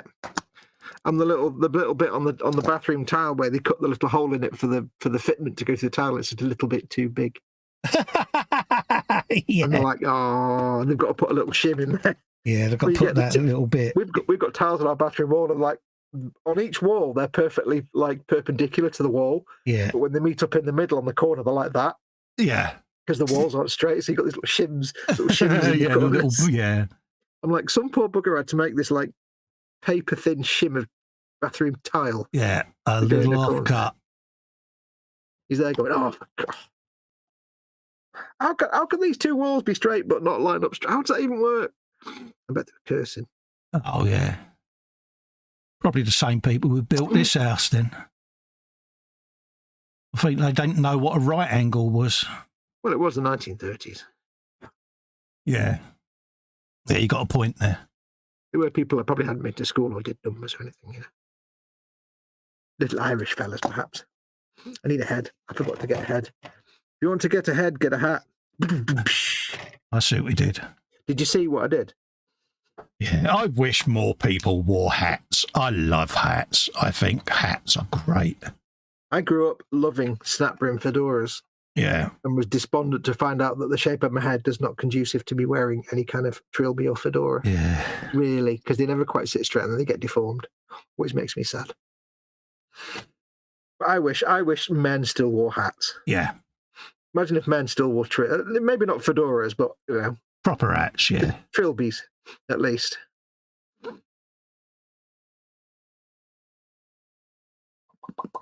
I just think it always looks right. You know, I'd feel naked going out without me hat. Mm. I don't know why. You know, I've always liked hats. You know, me mum's like, you know, you and them bloody hats. You know, and it's like. I'm going to send you a photograph on Messenger because I can't really send it to you publicly. But you're going to like it. Oh, lovely.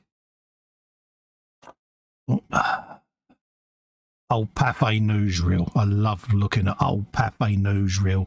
All the women all elegantly dressed in their fitted outfits and all the fellas wearing hats. It just looks right.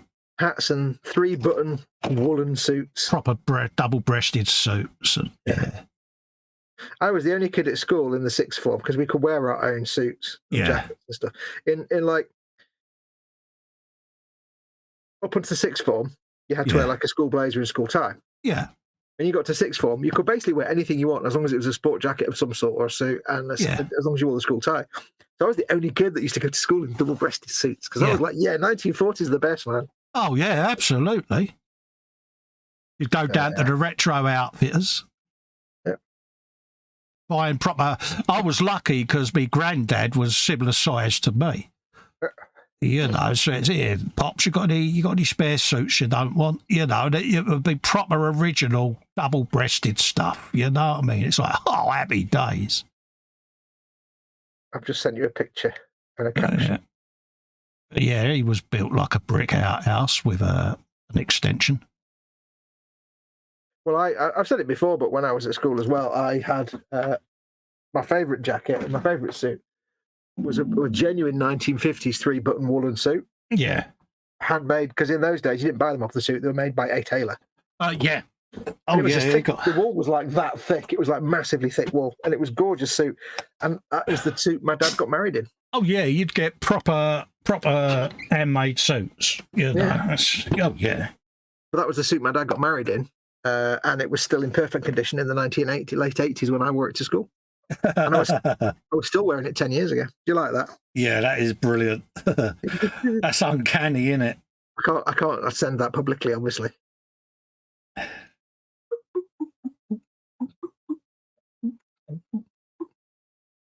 Yeah, you tickled you that, hasn't it? It has, yeah. No one will ever know what that picture was. I want to do the voice. Yeah.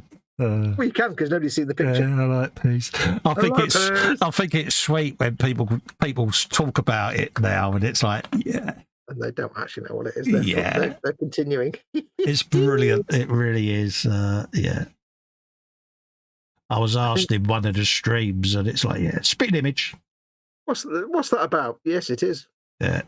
Spitting image, John Major. That's all they need to know. Really?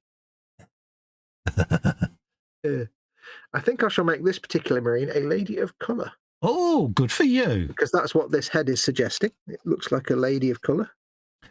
Characteristics, yeah? Yeah. Why not? I think there should be more ethnic models. Yeah, well, the thing is... Is that the right way of wording it? I don't want to offend anyone. You know what I mean? Yeah, typically Cadians are all like white dudes. Yeah. But the new Cadians are now, the heads that they give you are all the bodies are the same, but the heads are a mix of female, male, and there's like... Yeah, I find it with 35th scale war figures, you know, tank crews, things like that. Yeah. There doesn't seem to be any ethnicity, and I'm not getting on me woke ladder or anything like that. It's just nice you know, people of colour served in the military back then, and I think that it should be depicted more because it makes it more generic, more real, doesn't it? And well, these heads are quite nice because it's not just a mix of men and women. It's a mix of men and women, and there's both like Caucasian. There's kind of black face types. There's the sergeant guy with the cigar who is basically Sergeant Apeng from Aliens. It's just there, you can't get it wrong. There's a couple of heads. This one I've just said that this lady of color, she actually looks more perhaps say Latin. Oh yeah, Latino, yeah. I don't know if you say Latinx or Latinx, I don't know how you pronounce it, but maybe Latino. So and when you see the model, the box artwork now, they do various different skin tones, not just brown and white, but like, well, I mean, you think back with the British, we had the Gurkha Regiment. Yeah. You never see anything. Well, I don't know whether it's represented, but you don't see specific Gurkha sets, do you? Unless I've missed it. Epics made some of the little tiny figures of Gurkhas, didn't they? But I just think that in a generic set of figures, I think there should be more representation. I don't know. It's nice. It's nice to have but it's nice that GW are doing that with a variety of... Yes. And if you look at their painting guides, their painting tutorials, they've started doing a variety of different skin tones as well, which is quite good. Yeah, I'm trying to word it in a way that doesn't sound racist in any way, but, I can imagine there would have been a high representative number of people of colour that served in the Second World War. I think more on the British side than on the... Well, I don't know, actually, because, the Americans had their black regiments, but their black battalions, but they were kind of... A lot of them were sidelined. A lot of them were below decks, weren't they? Because you still had... what was it called? It was a segregation, wasn't it, in the US? Yeah. It was apartheid in South Africa, wasn't it? Yeah. And but they had... you still had that going on, didn't you? There were various, black regiments and regiments of colour in the US Army. Isn't it terrible to think that in our lifetime we still had that type of thing going on in South Africa and that? Oh, God, it's... In your lifetime, it was in America as well. Yeah, it's quite shocking, really, isn't it? I mean, not getting too political, obviously, but... Yeah, it still exists, but not officially, but... I think it's sad, I really do. I've never understood it, mate. We all breathe the same air and bleed the same colour. I've never understood the fact that someone gets persecuted because of the colour of their skin. I find is abhorrent. It's not on. But anyway, we don't want to go into a wibble. No. But I like to say, the difference between me and an African American? He's American. That's it. There's no difference at all. We're all people. Exactly. It's a strange one because racism is there in all cultures. I've come across people of colour that are very anti-white. Well, that's kind of understandable, but yes. And you sort of think, well, why? Because we're talking of history 300 years ago. We can't change it. It happened. But you can educate people as to why it was wrong. Yeah, but it's people still think that way, unfortunately, which is the... Yeah, we're all just human beings. Absolutely. I got arrested at football, right? And I got thrown in the back of a police van, and a coloured chap got thrown in, and he was pulling the race card. I've only been arrested because I'm black. I said, no, you ain't. We're having a right old hooligans punch up in the middle of Barking Road, and people are frightened. It's got nothing to do with your skin colour, mate. We're breaking the law. We deserve to be here. I said, they haven't arrested me because I'm white, have they? So I never understood the race card thing. I just don't get it. Panzer's asking, was the trench coat to cover those gold latex cycling shorts? Yes, and it was Panzer. Absolutely. See, Panzer's one of them people. When he gets something that he could use on people, he'll beat it to death. So he'll get at least 2 years out of this one. Every time I see him, he'll be asking me about my hot pants. Panzer, I really don't care, mate. Bung it on as many forums as you want, mate. I love the attention. if you want to make a real unpacked, ask H about Festa's hot pants. That'll get her thinking. Then she'll be like, "Wait, what?" Absolutely. Like, what have you been doing? Wait, what? Absolutely. She's What have I not been made seen aware the of? picture, mate. She thinks it's brilliant because, you know, it's all part of humour. But, you know. Now, people can mock me all they want, but they have to remember that if you mock me, there are consequences. Absolutely. I mean, Marcus eat a lamp in rage, modeller's rage, over dropping something on the floor to the carpet monster, and he's had a good 12 months out of that one, so the hot pants will be going for quite a while yet. And I don't mind. I really don't. I think it was a great picture, and I treat it with the humour that it was intended. What they have to remember is if they do that to me, I have Uncle Weevy on my computer. Absolutely. Yes. Rabbit says, grunge is usually depicted as tight or baggy ripped jeans, Converse sneakers or Doc Martens, graphic T-shirt and a zipper hooded sweater or buffalo plaid shirt. In the 1990s, it was more like scruffy, baggy jeans or combat pants was more like. In the UK, combat pants, women would wear, say, ripped, cut off, like hot pant jeans, but they'd have then like stripy leggings underneath and then Doc Martens or big boots, that kind of thing. Yeah. So grunge might have been a bit different over here. Grunge wouldn't have been over here. Grunge was like, grunge was like almost the same as Grebo, but Grebo was a bit more.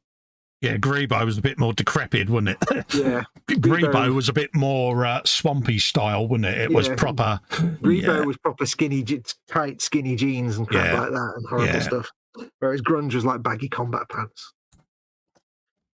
It's funny, we still have the occasional goth walking around down here, which is quite sweet to see.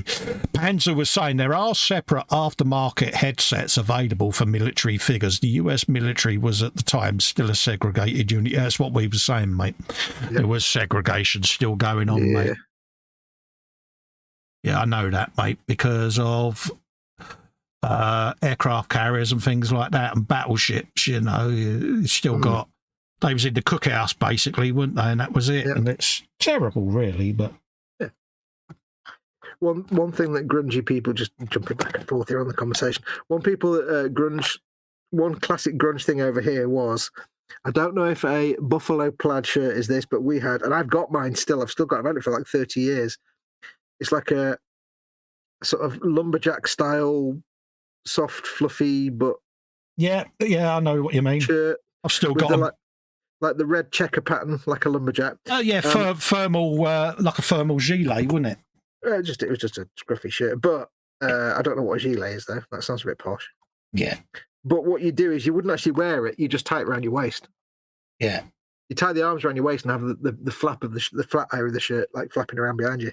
Yeah, I know exactly what you mean because that's how I used to wear mine.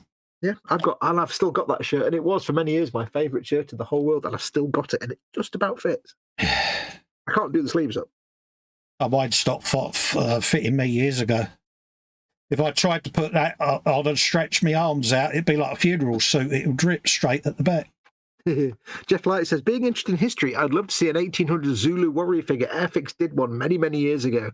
It wasn't very good because it was 1970s and it was slightly caricaturish, but... yeah, it wasn't a particularly... well thought out thing, was it? Well, it was technically accurate, but it was just not very well. It wasn't. I don't mean like anything other than it was a really poor sculpt. Because Airfix not well known for making realistic looking figures. In fact, wait there. It beats Revell's infamous SWAT guy box art. Or Revell's any figure they ever did ever. Let me see if I can find it. I shall go to. Hang on. What year is this? It is. I can smell the smell of it. Can you smell the 1970s? You can't you? It's Vic Mead's 1981 book, The Encyclopedia of Military Modelling, with a de facto layer of dust, full of historical figures. One of whom there's one guy who does these figures and he completely scratch build them, but he can't do mouths or most of the face, to be honest. Not like that. I can't really show you on camera because the camera's Panzer says Pegaso Miniatures do a 75mm single figure sculpt of a Zulu warrior. Let's see if I can find this one. There's one in here. I think that would be a really good 3D printable resin STL file, a Zulu warrior. I think you could do some really good work. Or, tastefully done, of course, but there's actually lots and lots and lots of historical figures models, but they were bigger in the 70s and 80s than they are nowadays. Yeah. So if you look at, this book is full of, this is military modeling basically. This is full of figures. Yeah. But some of them they just have to completely scratch build them because the figure didn't exist. Yeah. And some of them were kits. They're not as common nowadays. And some of them are done by, I'm just trying to find it now. Some are done by companies that don't exist anymore. There's one guy who takes one Airfix figure and converts it into a million different things. And I think I mentioned it before. What is it? There is an Imperial Guard figure, which is like a 18th century thing, that this guy converts into every regiment of every army you can imagine from the 17th, 18th century. Oh, right, yeah. Just trying to find this one now. There's one, I'm sure there's one in here like a Zulu warrior. I can't remember if it's actually any good or not. I'll probably be really crap. I can't actually remember. I want to find it now. I'm going to be flipping through this book for the next half hour. Ah, yes, Bernie Harris, the man. There's a million figures done by this guy called Bernie Harris, right? Who took this one Airfix figure and converted it into all these different things. And he was the person who can't do lips. Look at that. What is that? What is that lip supposed to be? Oh, yeah. What is that supposed to even be? Oh. And that's like a foot tall. That's like a foot tall figure. Looks like Erling Haaland, the footballer. It's just, what is that? What are those lips supposed to be? Yeah, that looks like a badly uncooked hot dog, doesn't it? Yeah, it's like that's what. And he does. There's loads of his figures in this book, and they're all the same. They've all got the same mouth, and it's like that's not how faces work. And it's 1/12 scale. That I can't find this Zulu. That's what Edward was saying in the chat there. He said, "Is it the Book of Lips?" Yeah, that's the one. Oh, there we go. It's a metal Zulu war figure by Hinchcliffe Models. Oh no. The other side of the Zulu war is typified by this proud Zulu warrior figure by WMH Models, and it's like, it's not great. No, it's not great as a human being, really. Just regardless of anything else. Also, it's all shiny because he's not matte varnished it, but. Yeah, there's a lot of ropey model figure production in the 70s and 80s. Yeah. I used to look at all the models in this book and be like, wow, I wish I could do this one day. And now I look at them and think, yeah, isn't it funny when you go through old modelling books and old modelling magazines, and we're only talking 10, 15, 20 years ago. How different the techniques are. Yeah. Like you used to look at them and think, I'll never be that good. Now you look at them and think, thank Christ, I'm not that bad. Yeah. Why did I ever think this was good? Yeah. And it's surprising, though, how, like you say, the hobby's changed. Is that, do you think, because of the products or better technique? Or just the products. In those days, there were very few paints to paint with and things like enamel weathering stuff, and this didn't exist. Yeah, it was pretty much umbral tins, and that was your lot, wasn't it, really? They weren't massive. Even for professional model makers, it was basically still umbral paints.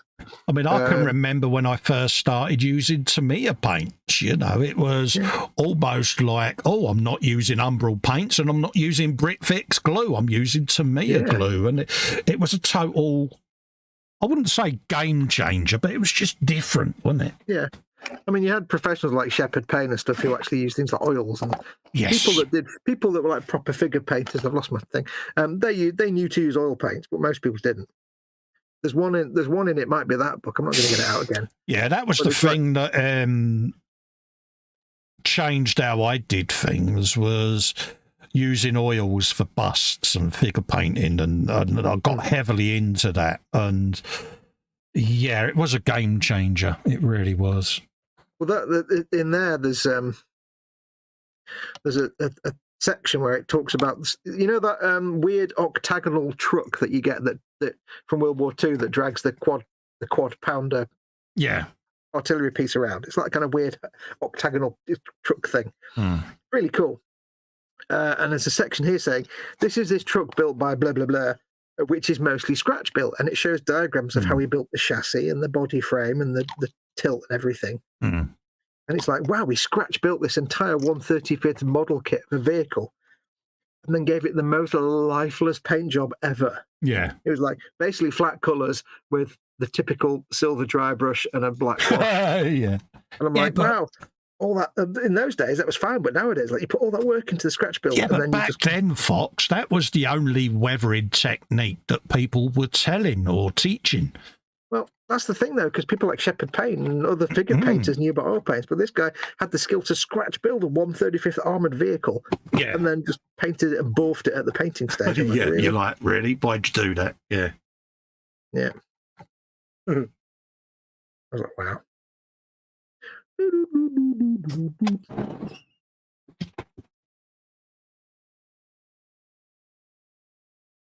Mind you, it doesn't help that in that self-same book it says, don't worry about airbrushes, just get 1 or 2 good brushes and some good enamel paints and you're fine.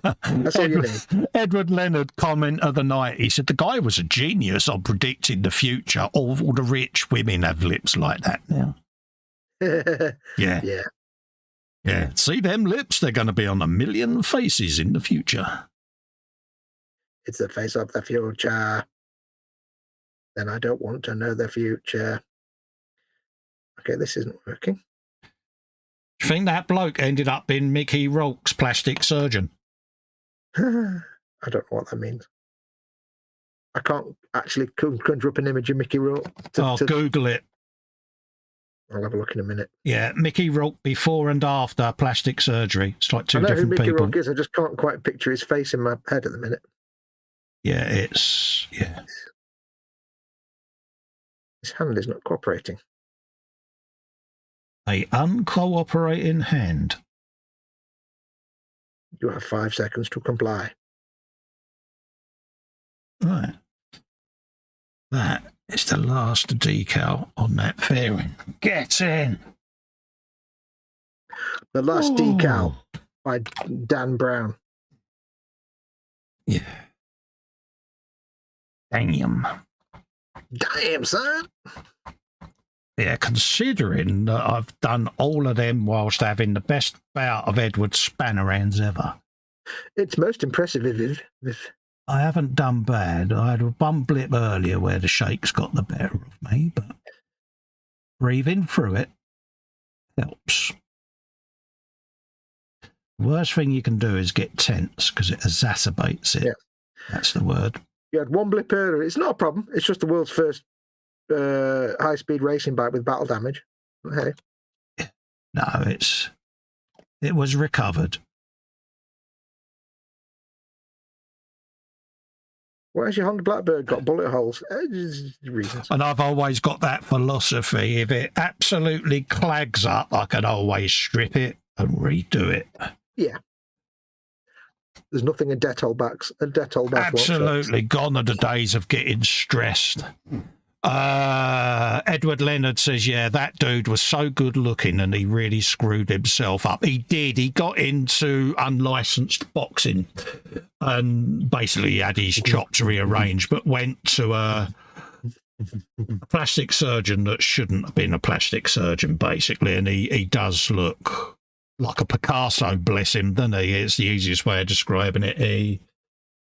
He's undone what Mother Nature gave him in an extreme way, and I think it's sad. I really do. He wouldn't be the first. No. But you can't look at yourself in the mirror, Edward, and go, yeah, I'm really happy with that result. I'd have shot the guy, wouldn't you?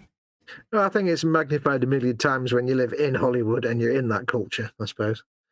Yeah, but Fox, honestly, mate, if you had done that to yourself, you would be looking at yourself going, what have I done? Yeah, but look at all the Hollywood celebrities that do that and don't think like that because they're too, like, not stupid, but they're just too mentally weird. And it's surrounded by people that won't say no. It's like Michael Jackson. Someone should have said to him, no. Stop. Yeah, exactly. But all the hangers-on wanted their paychecks, and yeah. You know, people sit there and they haven't got the balls to say no, and that's when you end up with really crap CGI Yoda. Right. Yeah. Did I say that out loud? You did. Obviously, this is pent up inner anger that you've been desperately stifling for years. So do you want to get it out of your system now? That's why we ended up with Jar Jar Binks, because nobody turned to George Lucas and said, "Actually, George, that's a really crap idea. Can you maybe?" See, I've got him on a wibble now, and now I can throw in my Joker. It's almost like putting eyes on windscreens, dude. I can feel it. I can feel the tension rising. Putting the lid on my glue now. You aren't, yeah. You've got a wibble in there. It's coming, isn't it? I finished a dude, but I'm going to put him there out of harm's way. This is up there with shrinkflation, isn't it? Yeah, here he comes.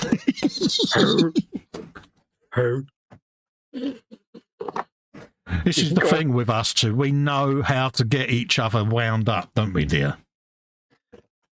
Let me draw a car. Here he goes. Yeah, look.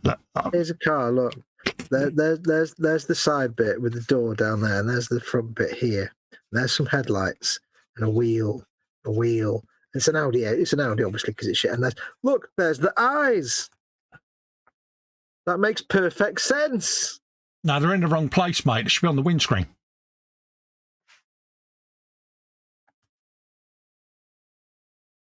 You're not having it, are you? You're looking at me with that expression of, I'm telling my mum and I am going to get her to stop you being her favourite. I could feel it. If you stand a child in front of any car ever made, and say, where are the eyes on that car? They'd point to the headlights and say, well, they're there because that's where the eyes are. Yeah.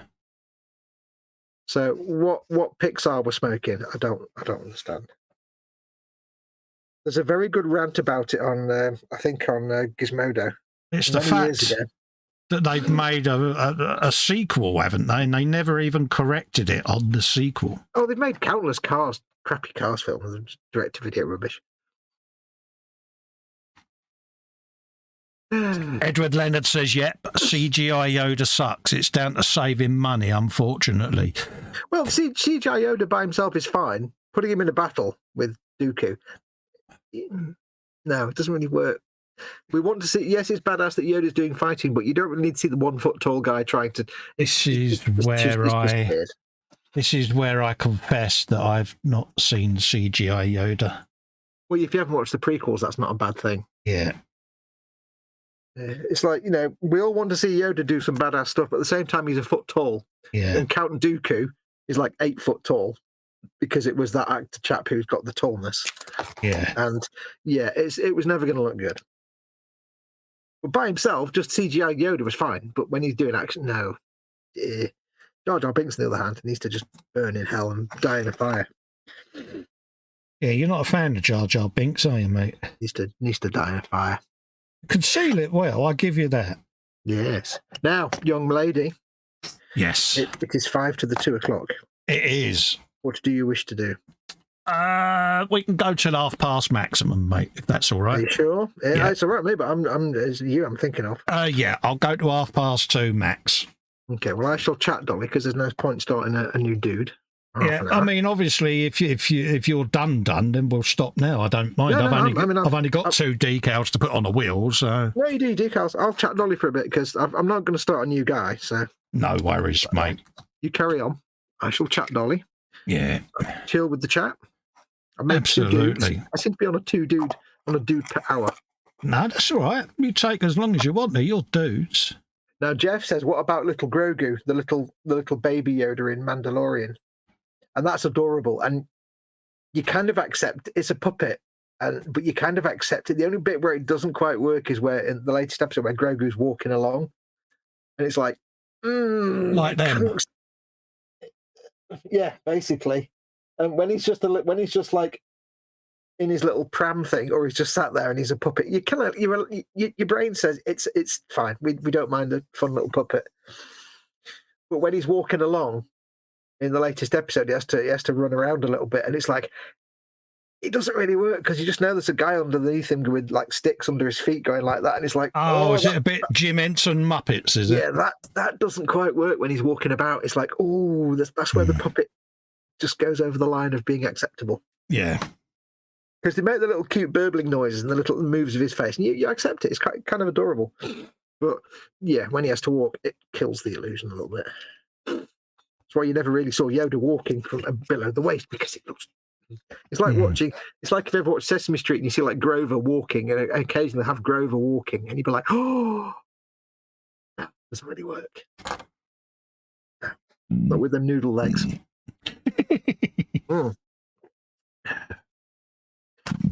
Do. Now, you haven't been watching The Mandalorian or anything yet, so you won't know anything about it.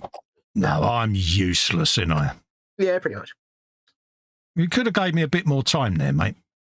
There's no point. Just I'm being economical. First thing he said when he found I was stuck upstairs, he said you could binge watch Bluey. So he never misses an opportunity. No, well, you should binge watch Bluey because everyone should watch Bluey.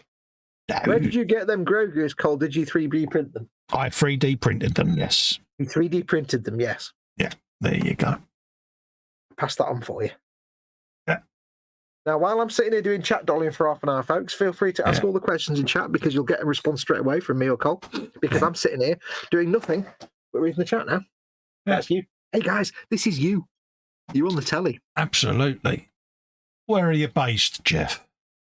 If you're in the UK, let me know. I'll dig out the STL files and I'll print a couple up. Has he not got a 3D printer? You could print them. I don't know. I don't know whether he has or not. Have you got a 3D printer, Jeff Light? I don't know why I said his full name. That's weird. Yes, ask lots of questions. I'm sitting here. I've got nothing else to do now apart from look at chat. Yeah. Ask Fox all of the questions. Ask any of us, i.e. Colin, any questions. And nobody asks any questions. Everybody asks everything and talks and talks, and as soon as we start looking at chat, they stop. Yeah. I think Rabbit says, I think the janky puppet walk is better than crap CG. I think now I think the difficulty you've got is we know that Grogu is a puppet. Yeah. You can't hide that. So if they mixed it with CG animation and been walking, it wouldn't work. I agree that if they're going to go puppet, they have to go all in on that. They can't have puppet some shots and CG because then that's going a bit too far. Yeah. There are a few times in The Mandalorian where you've got blokes in costumes and you think, ooh, it's a bit Doctor Who, that costume. Ooh. It's quite funny that even they have like, sometimes they get a character in a costume and it's like, ooh, it just doesn't really, man in suit. Yeah. Jeff's in Devon. Okay, mate. No worries. Nope, that's my chat not updating them. He says he doesn't have a printer. That's all right, Jeff. Back me a message, mate, and we'll sort something out. Oh, yeah, he's in Devon because he was commenting the other day, wasn't he, about stuff we were saying about tractors. Yeah, we'll sort something out, mate.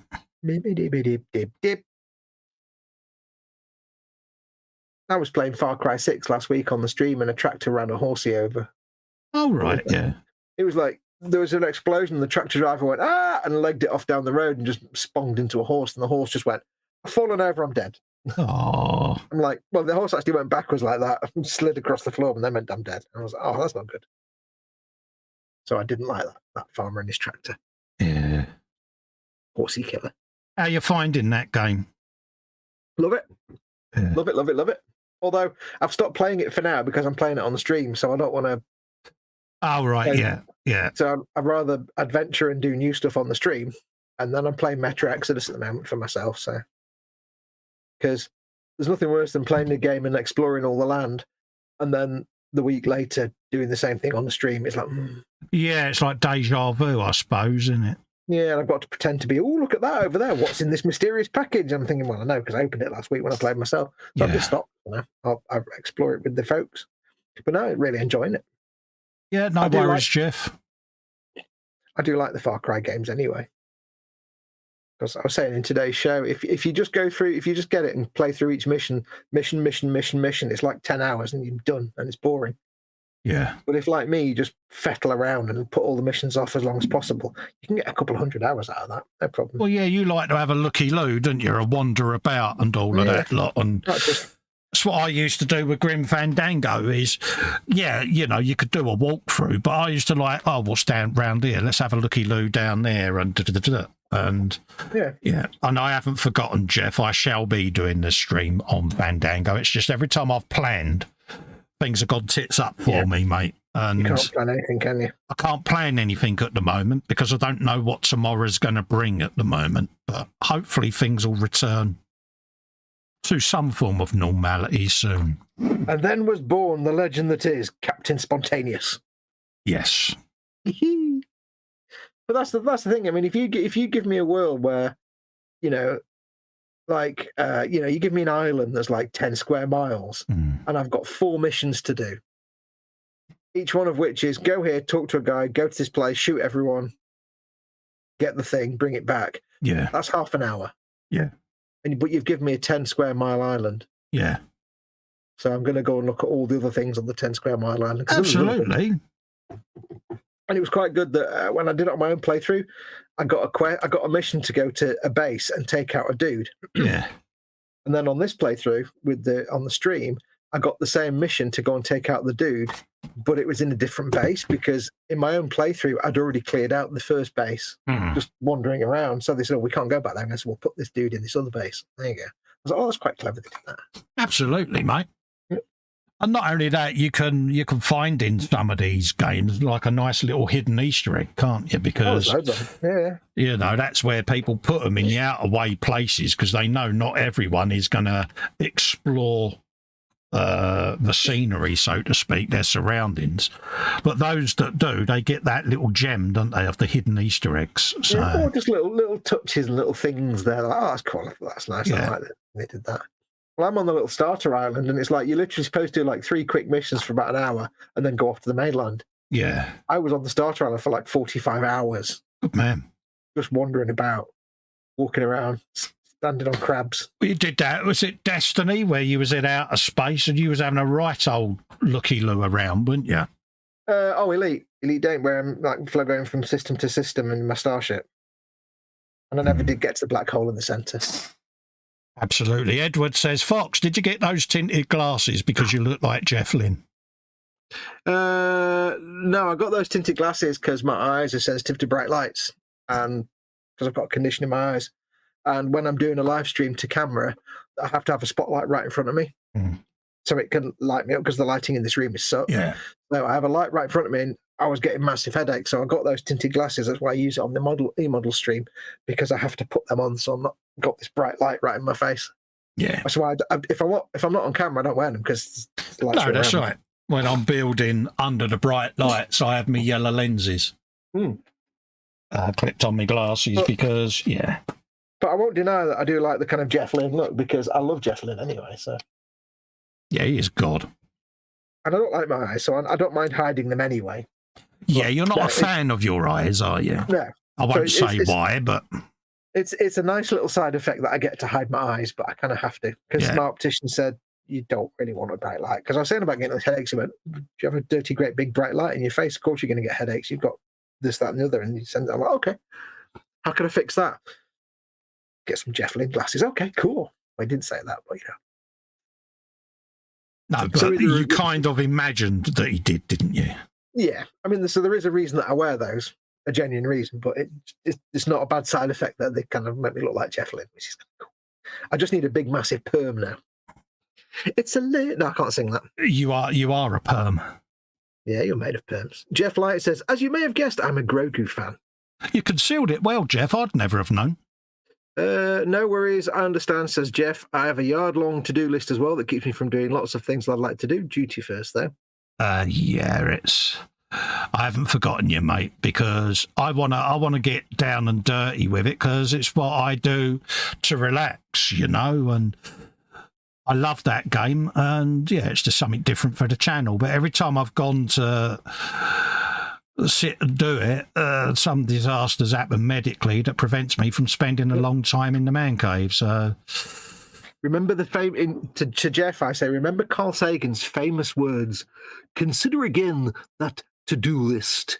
All the things you've ever needed to do, all the things you're ever supposed to do, all the things you don't want to do, they all need to be done, and you'll never do them." Rubbish, wasn't it? That was an impressive Carl Sagan quote. I'll give you that. I made it up, and it wasn't very good.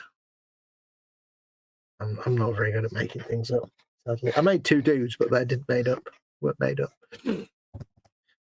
It would be so cool if Jeff could actually do an impression of Carl Sagan. Yeah. I would be in heaven then. I think Jeff's is more of a proper radio announcer voice, like a proper he is. American. I want him to sit there and go, "This is KLBM News. I'm Jeff, your host for the evening." Yeah. You're listening to KPLG News, the voice of Wisconsin. Yeah. Do you remember many years ago in America, there was a homeless guy who somebody discovered him and they filmed him.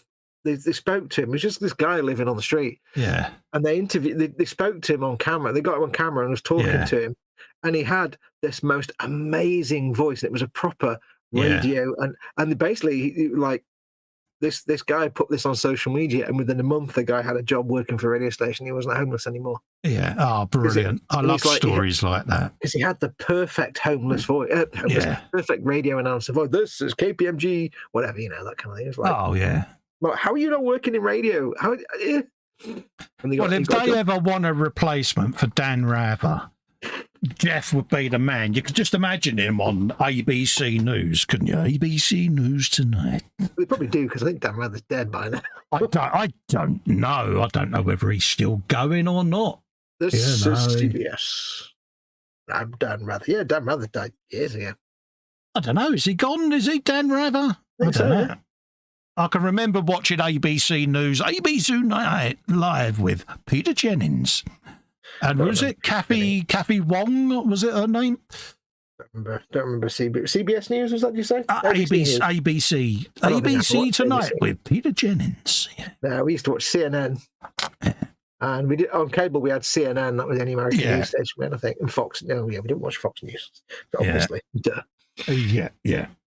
Retro Rabbit says, in Ghosts of Tsushima, I walk everywhere. I never use the horse unless I have to, and never fast travel. I'm like 30% done, and I've been playing for years. Yeah. I don't think it took me about 3 or 4 years to actually finish Skyrim. And that was only because I spent about 4 years just farting about, and then about 2 days doing all the story quests. I thought, you know what, I need to finish it at some point. And I think I finished it. I can't even remember. Yeah. I did finish Fallout 3. And I think I never finished Fallout New Vegas. And I did finish Fallout 4. PJ says that I have the perfect face for radio. That's all right. Little bits of me died inside. Better than having a face that only a mother could love. Have you got the face that launched 1,000 ships? Absolutely, mate. I don't mind. Oh, no, Dan Rather is still alive. Dan is still alive. I didn't think he was dead. Who am I thinking of then? Oh, I'm thinking of Walter Cronkite, aren't I? This is Walter Cronkite. Yeah, Dan Rather was, Was Dan Rather CBS and Walter Cronkite was... Yeah, he had that... I don't know whether it was his own hair or a hair piece, but there was never a hair out of place on the bloke. He was about 111, 12, but he had the hair of a 20-year-old. A mane of flowing locks, Fox. That's all I'm saying. I used to love the way he spoke in that, really, like, this is Walter Cronkite. News today in Vietnam. Yeah.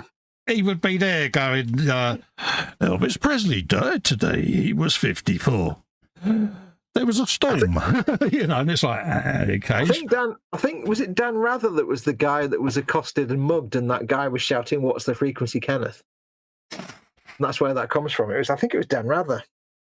Dan Rather was CBS. Yeah, he was CBS News, yeah. This guy was beating him up saying, what's the frequency? What's the frequency, Kenneth? And that's where that whole thing comes from. Yeah, REM, wasn't it? That was Michael Stipe, wasn't it? That What's the frequency, Kenneth track? Can't remember. Yeah. But that was based on that thing of that guy in the 80s beating up. God, he must be knocking on Dan Rather. He's got about 304 by now, isn't he? I mean, bloody hell. 4, 3, 2, 42, 12. I love American presenters. Who was the other guy? The car chase guy, wasn't it? Sheriff John C. Burnell, retired. Sheriff John Burnell, retired. Yeah, with the whitest teeth. Sheriff John Burnell, retired.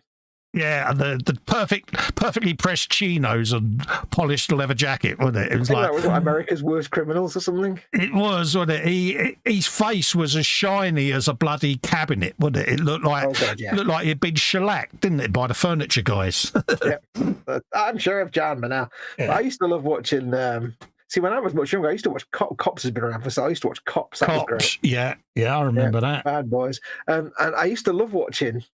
There was a series on, I don't know if it was on Dave Risley, called Road Wars. Yeah, I know the one, It started with the guy from Red Dwarf, whose name I've forgotten. Craig Charles. It started with him doing the voiceover, and it was brilliant. Yeah. And then it went to the guy that did Jez Quigley in Coronation Street. He took over. Yeah. And then that was still good. And then he went and they got some woman who just read a script and she was rubbish. Yeah.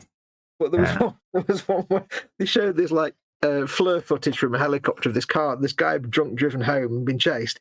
He pulled up outside his house, and what he did was basically sat there. You could see him in the car fumbling around, and then the door opened and he just fell out because he was leaning on the door. But Jez Quigley, or whatever the guy's name is, there saying, "Is he going to get out? Is he going to get out?" And door handle. He just fell out. I can remember the one on that with the guy that they had got him with the Stinger. Oh, yeah. And he went on for about another 15 miles just on the wheel ribs because it was on our local news because it was about 2 miles away from where we live. And he managed to go all that way. And when they stopped the car, he was pretty much just driving on the brake disc, mate. He ground all the wheels down and everything. I seem to remember that when it was Craig Charles doing it, or the other guy, he used to refer to them as, he gave them a name, and it wasn't Spanner. It wasn't Wingnut, but he gave them and I wish I could remember it because it was a great insult to call someone. These idiots. Well, Scallies, was it? No, it was something like Spanner or Wingnut or some kind of tool type word. Yeah, down here we just say, he's a bit of a melt, but yeah. This is CBS. Candygram says a reference to the Furniture Guys. I love that show. Yes. Yeah, there was the big guy and the guy with the ponytail, wasn't it? And get out the old shellac and he'd be there winding it all in a rack. Brilliant. I used to love watching the Furniture Guys. Whatever happened to the Furniture Guys? Bring them back, folks. Jeff says, I haven't even had time to crank up the ham radio for a few years, so no worldwide voice operation, and my Morse code probably stinks now. Yeah. Another show I used to like watching, or 2 shows, was This Old House with Bob Vila and Norm Abram, and The New Yankee Workshop with Norm Abram. I used to love watching them shows. Never been into that kind of program. Mate, today I'm going to make that on. And he'd look at the camera and go, I'm going to get my router out. Oh, yeah. Good old Norm. Isn't that the program that was the inspiration for that thing with Tim Allen, the sitcom with the Tool Time program? Him and his yeah. But no, I was never into that kind of renovation program. Never. I still love them, mate. Because Bob Vila used to walk around as if he knew everything. He would give this long intro, and they go, "No, Bob, I'm doing this," and it's like, yeah. I have to admit, I do love all the British, there's a long-running series called Traffic Cops. Yeah. Which is Jamie Theakston, narrates it. It's been going for a good 10 or 15 years now. In each series, they're with a different police force, and they just follow them around. Yeah. And then there's also Motorway Cops, which is the same kind of thing, but they follow the traffic cops in various forces. And I've always liked them because they're always interesting but also hilarious in a lot of ways. Well, I do a comparison because I watch the American ones. And, you know, it's like, yeah, the guy was caught and sentenced to 150 years plus life without parole for the gun offence. And the UK one comes on and it's, yeah, he got 2 weeks suspended sentence and an ASBO. I'm like, we must be doing something wrong over here because crime pays in the UK, doesn't it? But I must admit, I do love watching documentaries where it's about either they're following the police doing stuff, like traffic cop. Not so much the American stuff, but the English stuff fascinates me. Or where it's a documentary about, like, there's a few series on the BBC where it follows, like, there's one called, I think it's called Murder Squad. Yeah, and it's I know the one, yeah. It's just a murder squad, like a homicide department in a particular force in the UK. And it usually goes through, like, 1 or 2 cases over the course of a series. Yeah, yeah. Or 1 case per episode. And they're fascinating because they talk to, like, you know, the officers and the forensics and the scene of crime and SOCO and everything. And I love that. Just the Americans have got one, the first 48. That's an interesting one because it's that golden window, isn't it, of time. And you don't realise the effort and the detail and the background work that is going into these cases until you see that sort of show. And it's fascinating, isn't it? The skill set of these people and the brain power of these lab techs is just phenomenal. Getting a good view of your elbow there, buddy. Sorry? You getting a good view of your elbow there? Oh, yeah, I was just leaning my head on it, mate. You're leaning on the lamppost on the corner around the street. Yeah, so I love those kind of where it's following the police around just to see how they solve the crime. Especially, I know it sounds really morbid, but especially murders, because they're the most fascinating to watch them, how they solve them. Oh, yeah. And some of the stuff they do to figure out is, like, incredible. Oh, mate, these forensic techs, you know, I used to like watching the CSI stuff with Gus Grissom. You know, and how they did all of that because of the real life stuff. Do you remember the one they did on David Cantor over here, the Colin Pitchfork case? It was the first DNA case in the UK, and it was fascinating how all of that technology worked. I mean, I'm old enough to remember the ESDA test when they used to do the handwriting analysis, you know? Yeah. I mean, I was watching one, and it was a recent series of it. I can't remember what it's called now. It was about forensics. There's a couple of series, and in almost every single episode, you have, like, a forensic pathologist or a SOCO officer or somebody there saying, CSI is complete bollocks. This is how it really works. It takes us weeks to get a DNA, and they're showing you how it's actually done. It's like, wow, it's just as cool. Oh, yeah. It's the geezers that do all the taping stuff, the fibre guys and girls, you know, and I love all of that.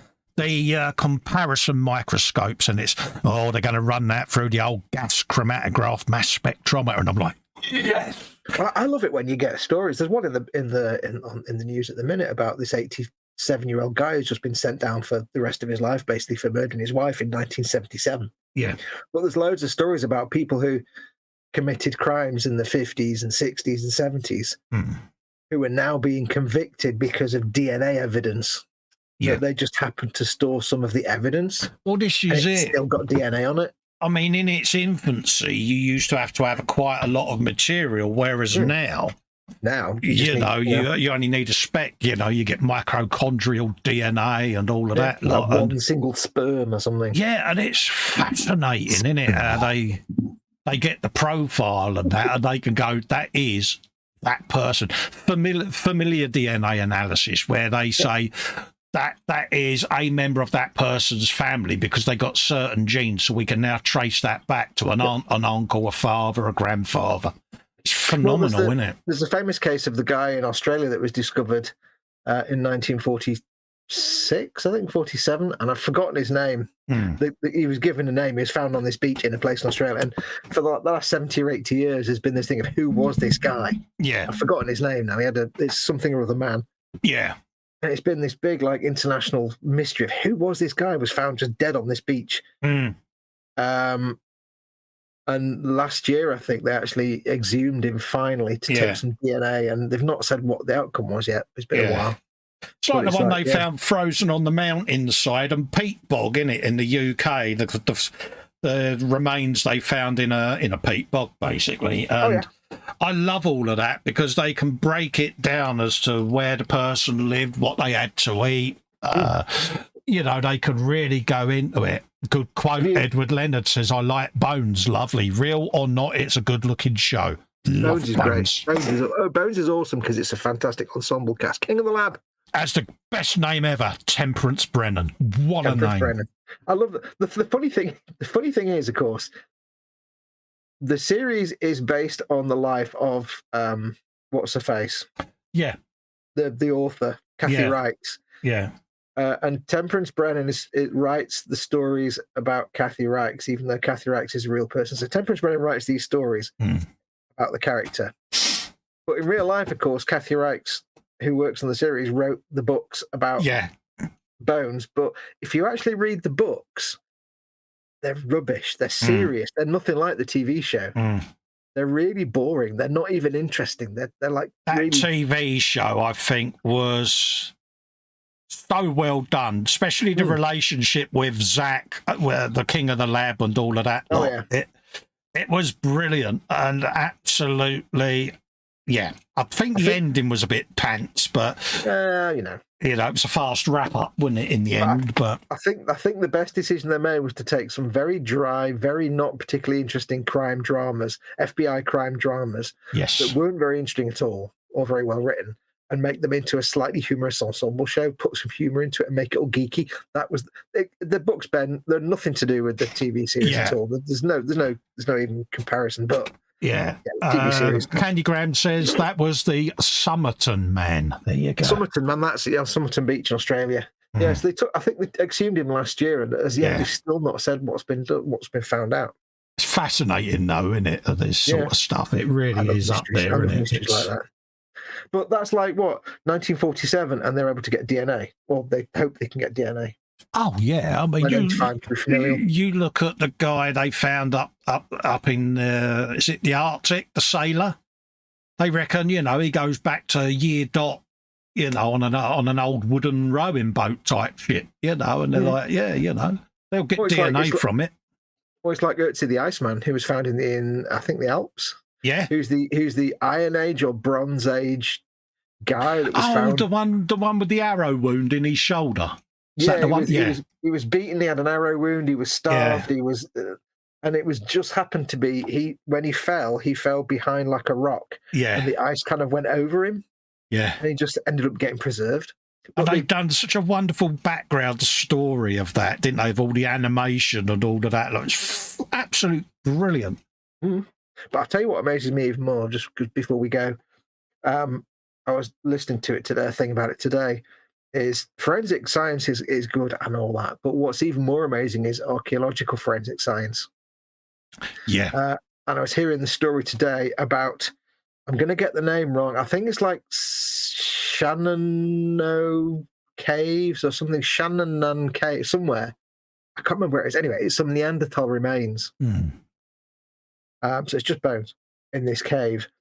But from the bones, they've been able to tell that he had a broken leg that had healed and reset. Oh, right. He'd had an arm or part of an arm amputated. Oh, wow. Not by accident, but somebody had actually literally cut it off. So perhaps it was injured and damaged and they removed it to help him. He'd had serious injuries to his chest and side and the side of his face in his life. All of these injuries had healed, and he was actually in his 40s or 50s, and these injuries were when he was much younger. Just you can tell by the way they've healed. Yeah. But just from a few bones, they've not only found out these things that had happened to this guy, this Neanderthal, but also it meant they were able to realize that in that particular society at that particular time, somebody with all those injuries who couldn't hunt or gather food was looked after by the rest of the familial group because his broken bones healed. Yeah. Yeah, so he'd obviously been given care, Yeah, so it meant that in that family unit, or however big it was, they'd actually said, you can't do any work, you can't feed, so we'll look after you. Yeah. So all these, and they'd actually had the skill to amputate a limb. Yeah, that's not an easy thing to do, is it? Let's be honest. And that's all based on a few bones, not even a complete skeleton. So it's amazing what they can find out. Oh, I love stuff like that. It's all that investigation, and it's like It's like when, we're huge fans of Time Team, aren't we? And Oh, God, yes. I absolutely love that, because they're going through old history, and I love all of that. Have you been watching the new stuff on YouTube, the new episodes? No, I haven't. There's only about 3 or 4 of them. Mm-hmm. And they're really good, actually. They haven't got Tony Robbins in it. I guess he's too expensive or not available anymore, too old. Yeah. But they got Gus and this woman I can't remember the name of. And they're hosting it now. And it's actually really good. It's the same old team. Yeah. And, I like Phil Harding. He is that proper ye old English, isn't he? You're right there, look at this lot. He's not in it, unfortunately, because he's busy working with Wessex Archaeology. So. Mate, I love all of that. Here, Tony, look at this here. Yeah, here, Tony, you want to come my trench? Okay, Phil. Anyway, we're going to wrap up for the night and you need to all of that lot, because I need to go into the other room now. So we're going to... He needs to go back into his stasis pod. Yeah. So massive, massive thanks for you all for coming in and joining us. We'll be back Sunday, hopefully, with Dave doing an At the Bench. Are we going to go for a Warhammer Sunday this week, or are we waiting? I'm up for Warhammer Sunday if you're up for it. Okay, I'll be able to give you a definitive then probably later on today, mate. Yeah, if it's possible, Colin and I will do a Warhammer Sunday at 12. You want to do 12? Couple of hours? 1 hour and a half on Sunday. If Cole's not around or isn't able to do it, I'll just do a gaming stream. Yeah.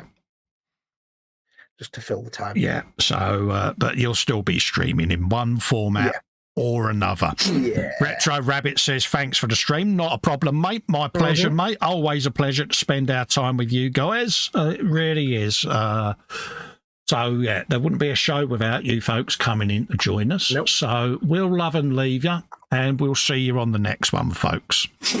Take care, everyone. Bye for now. Adios, amigos.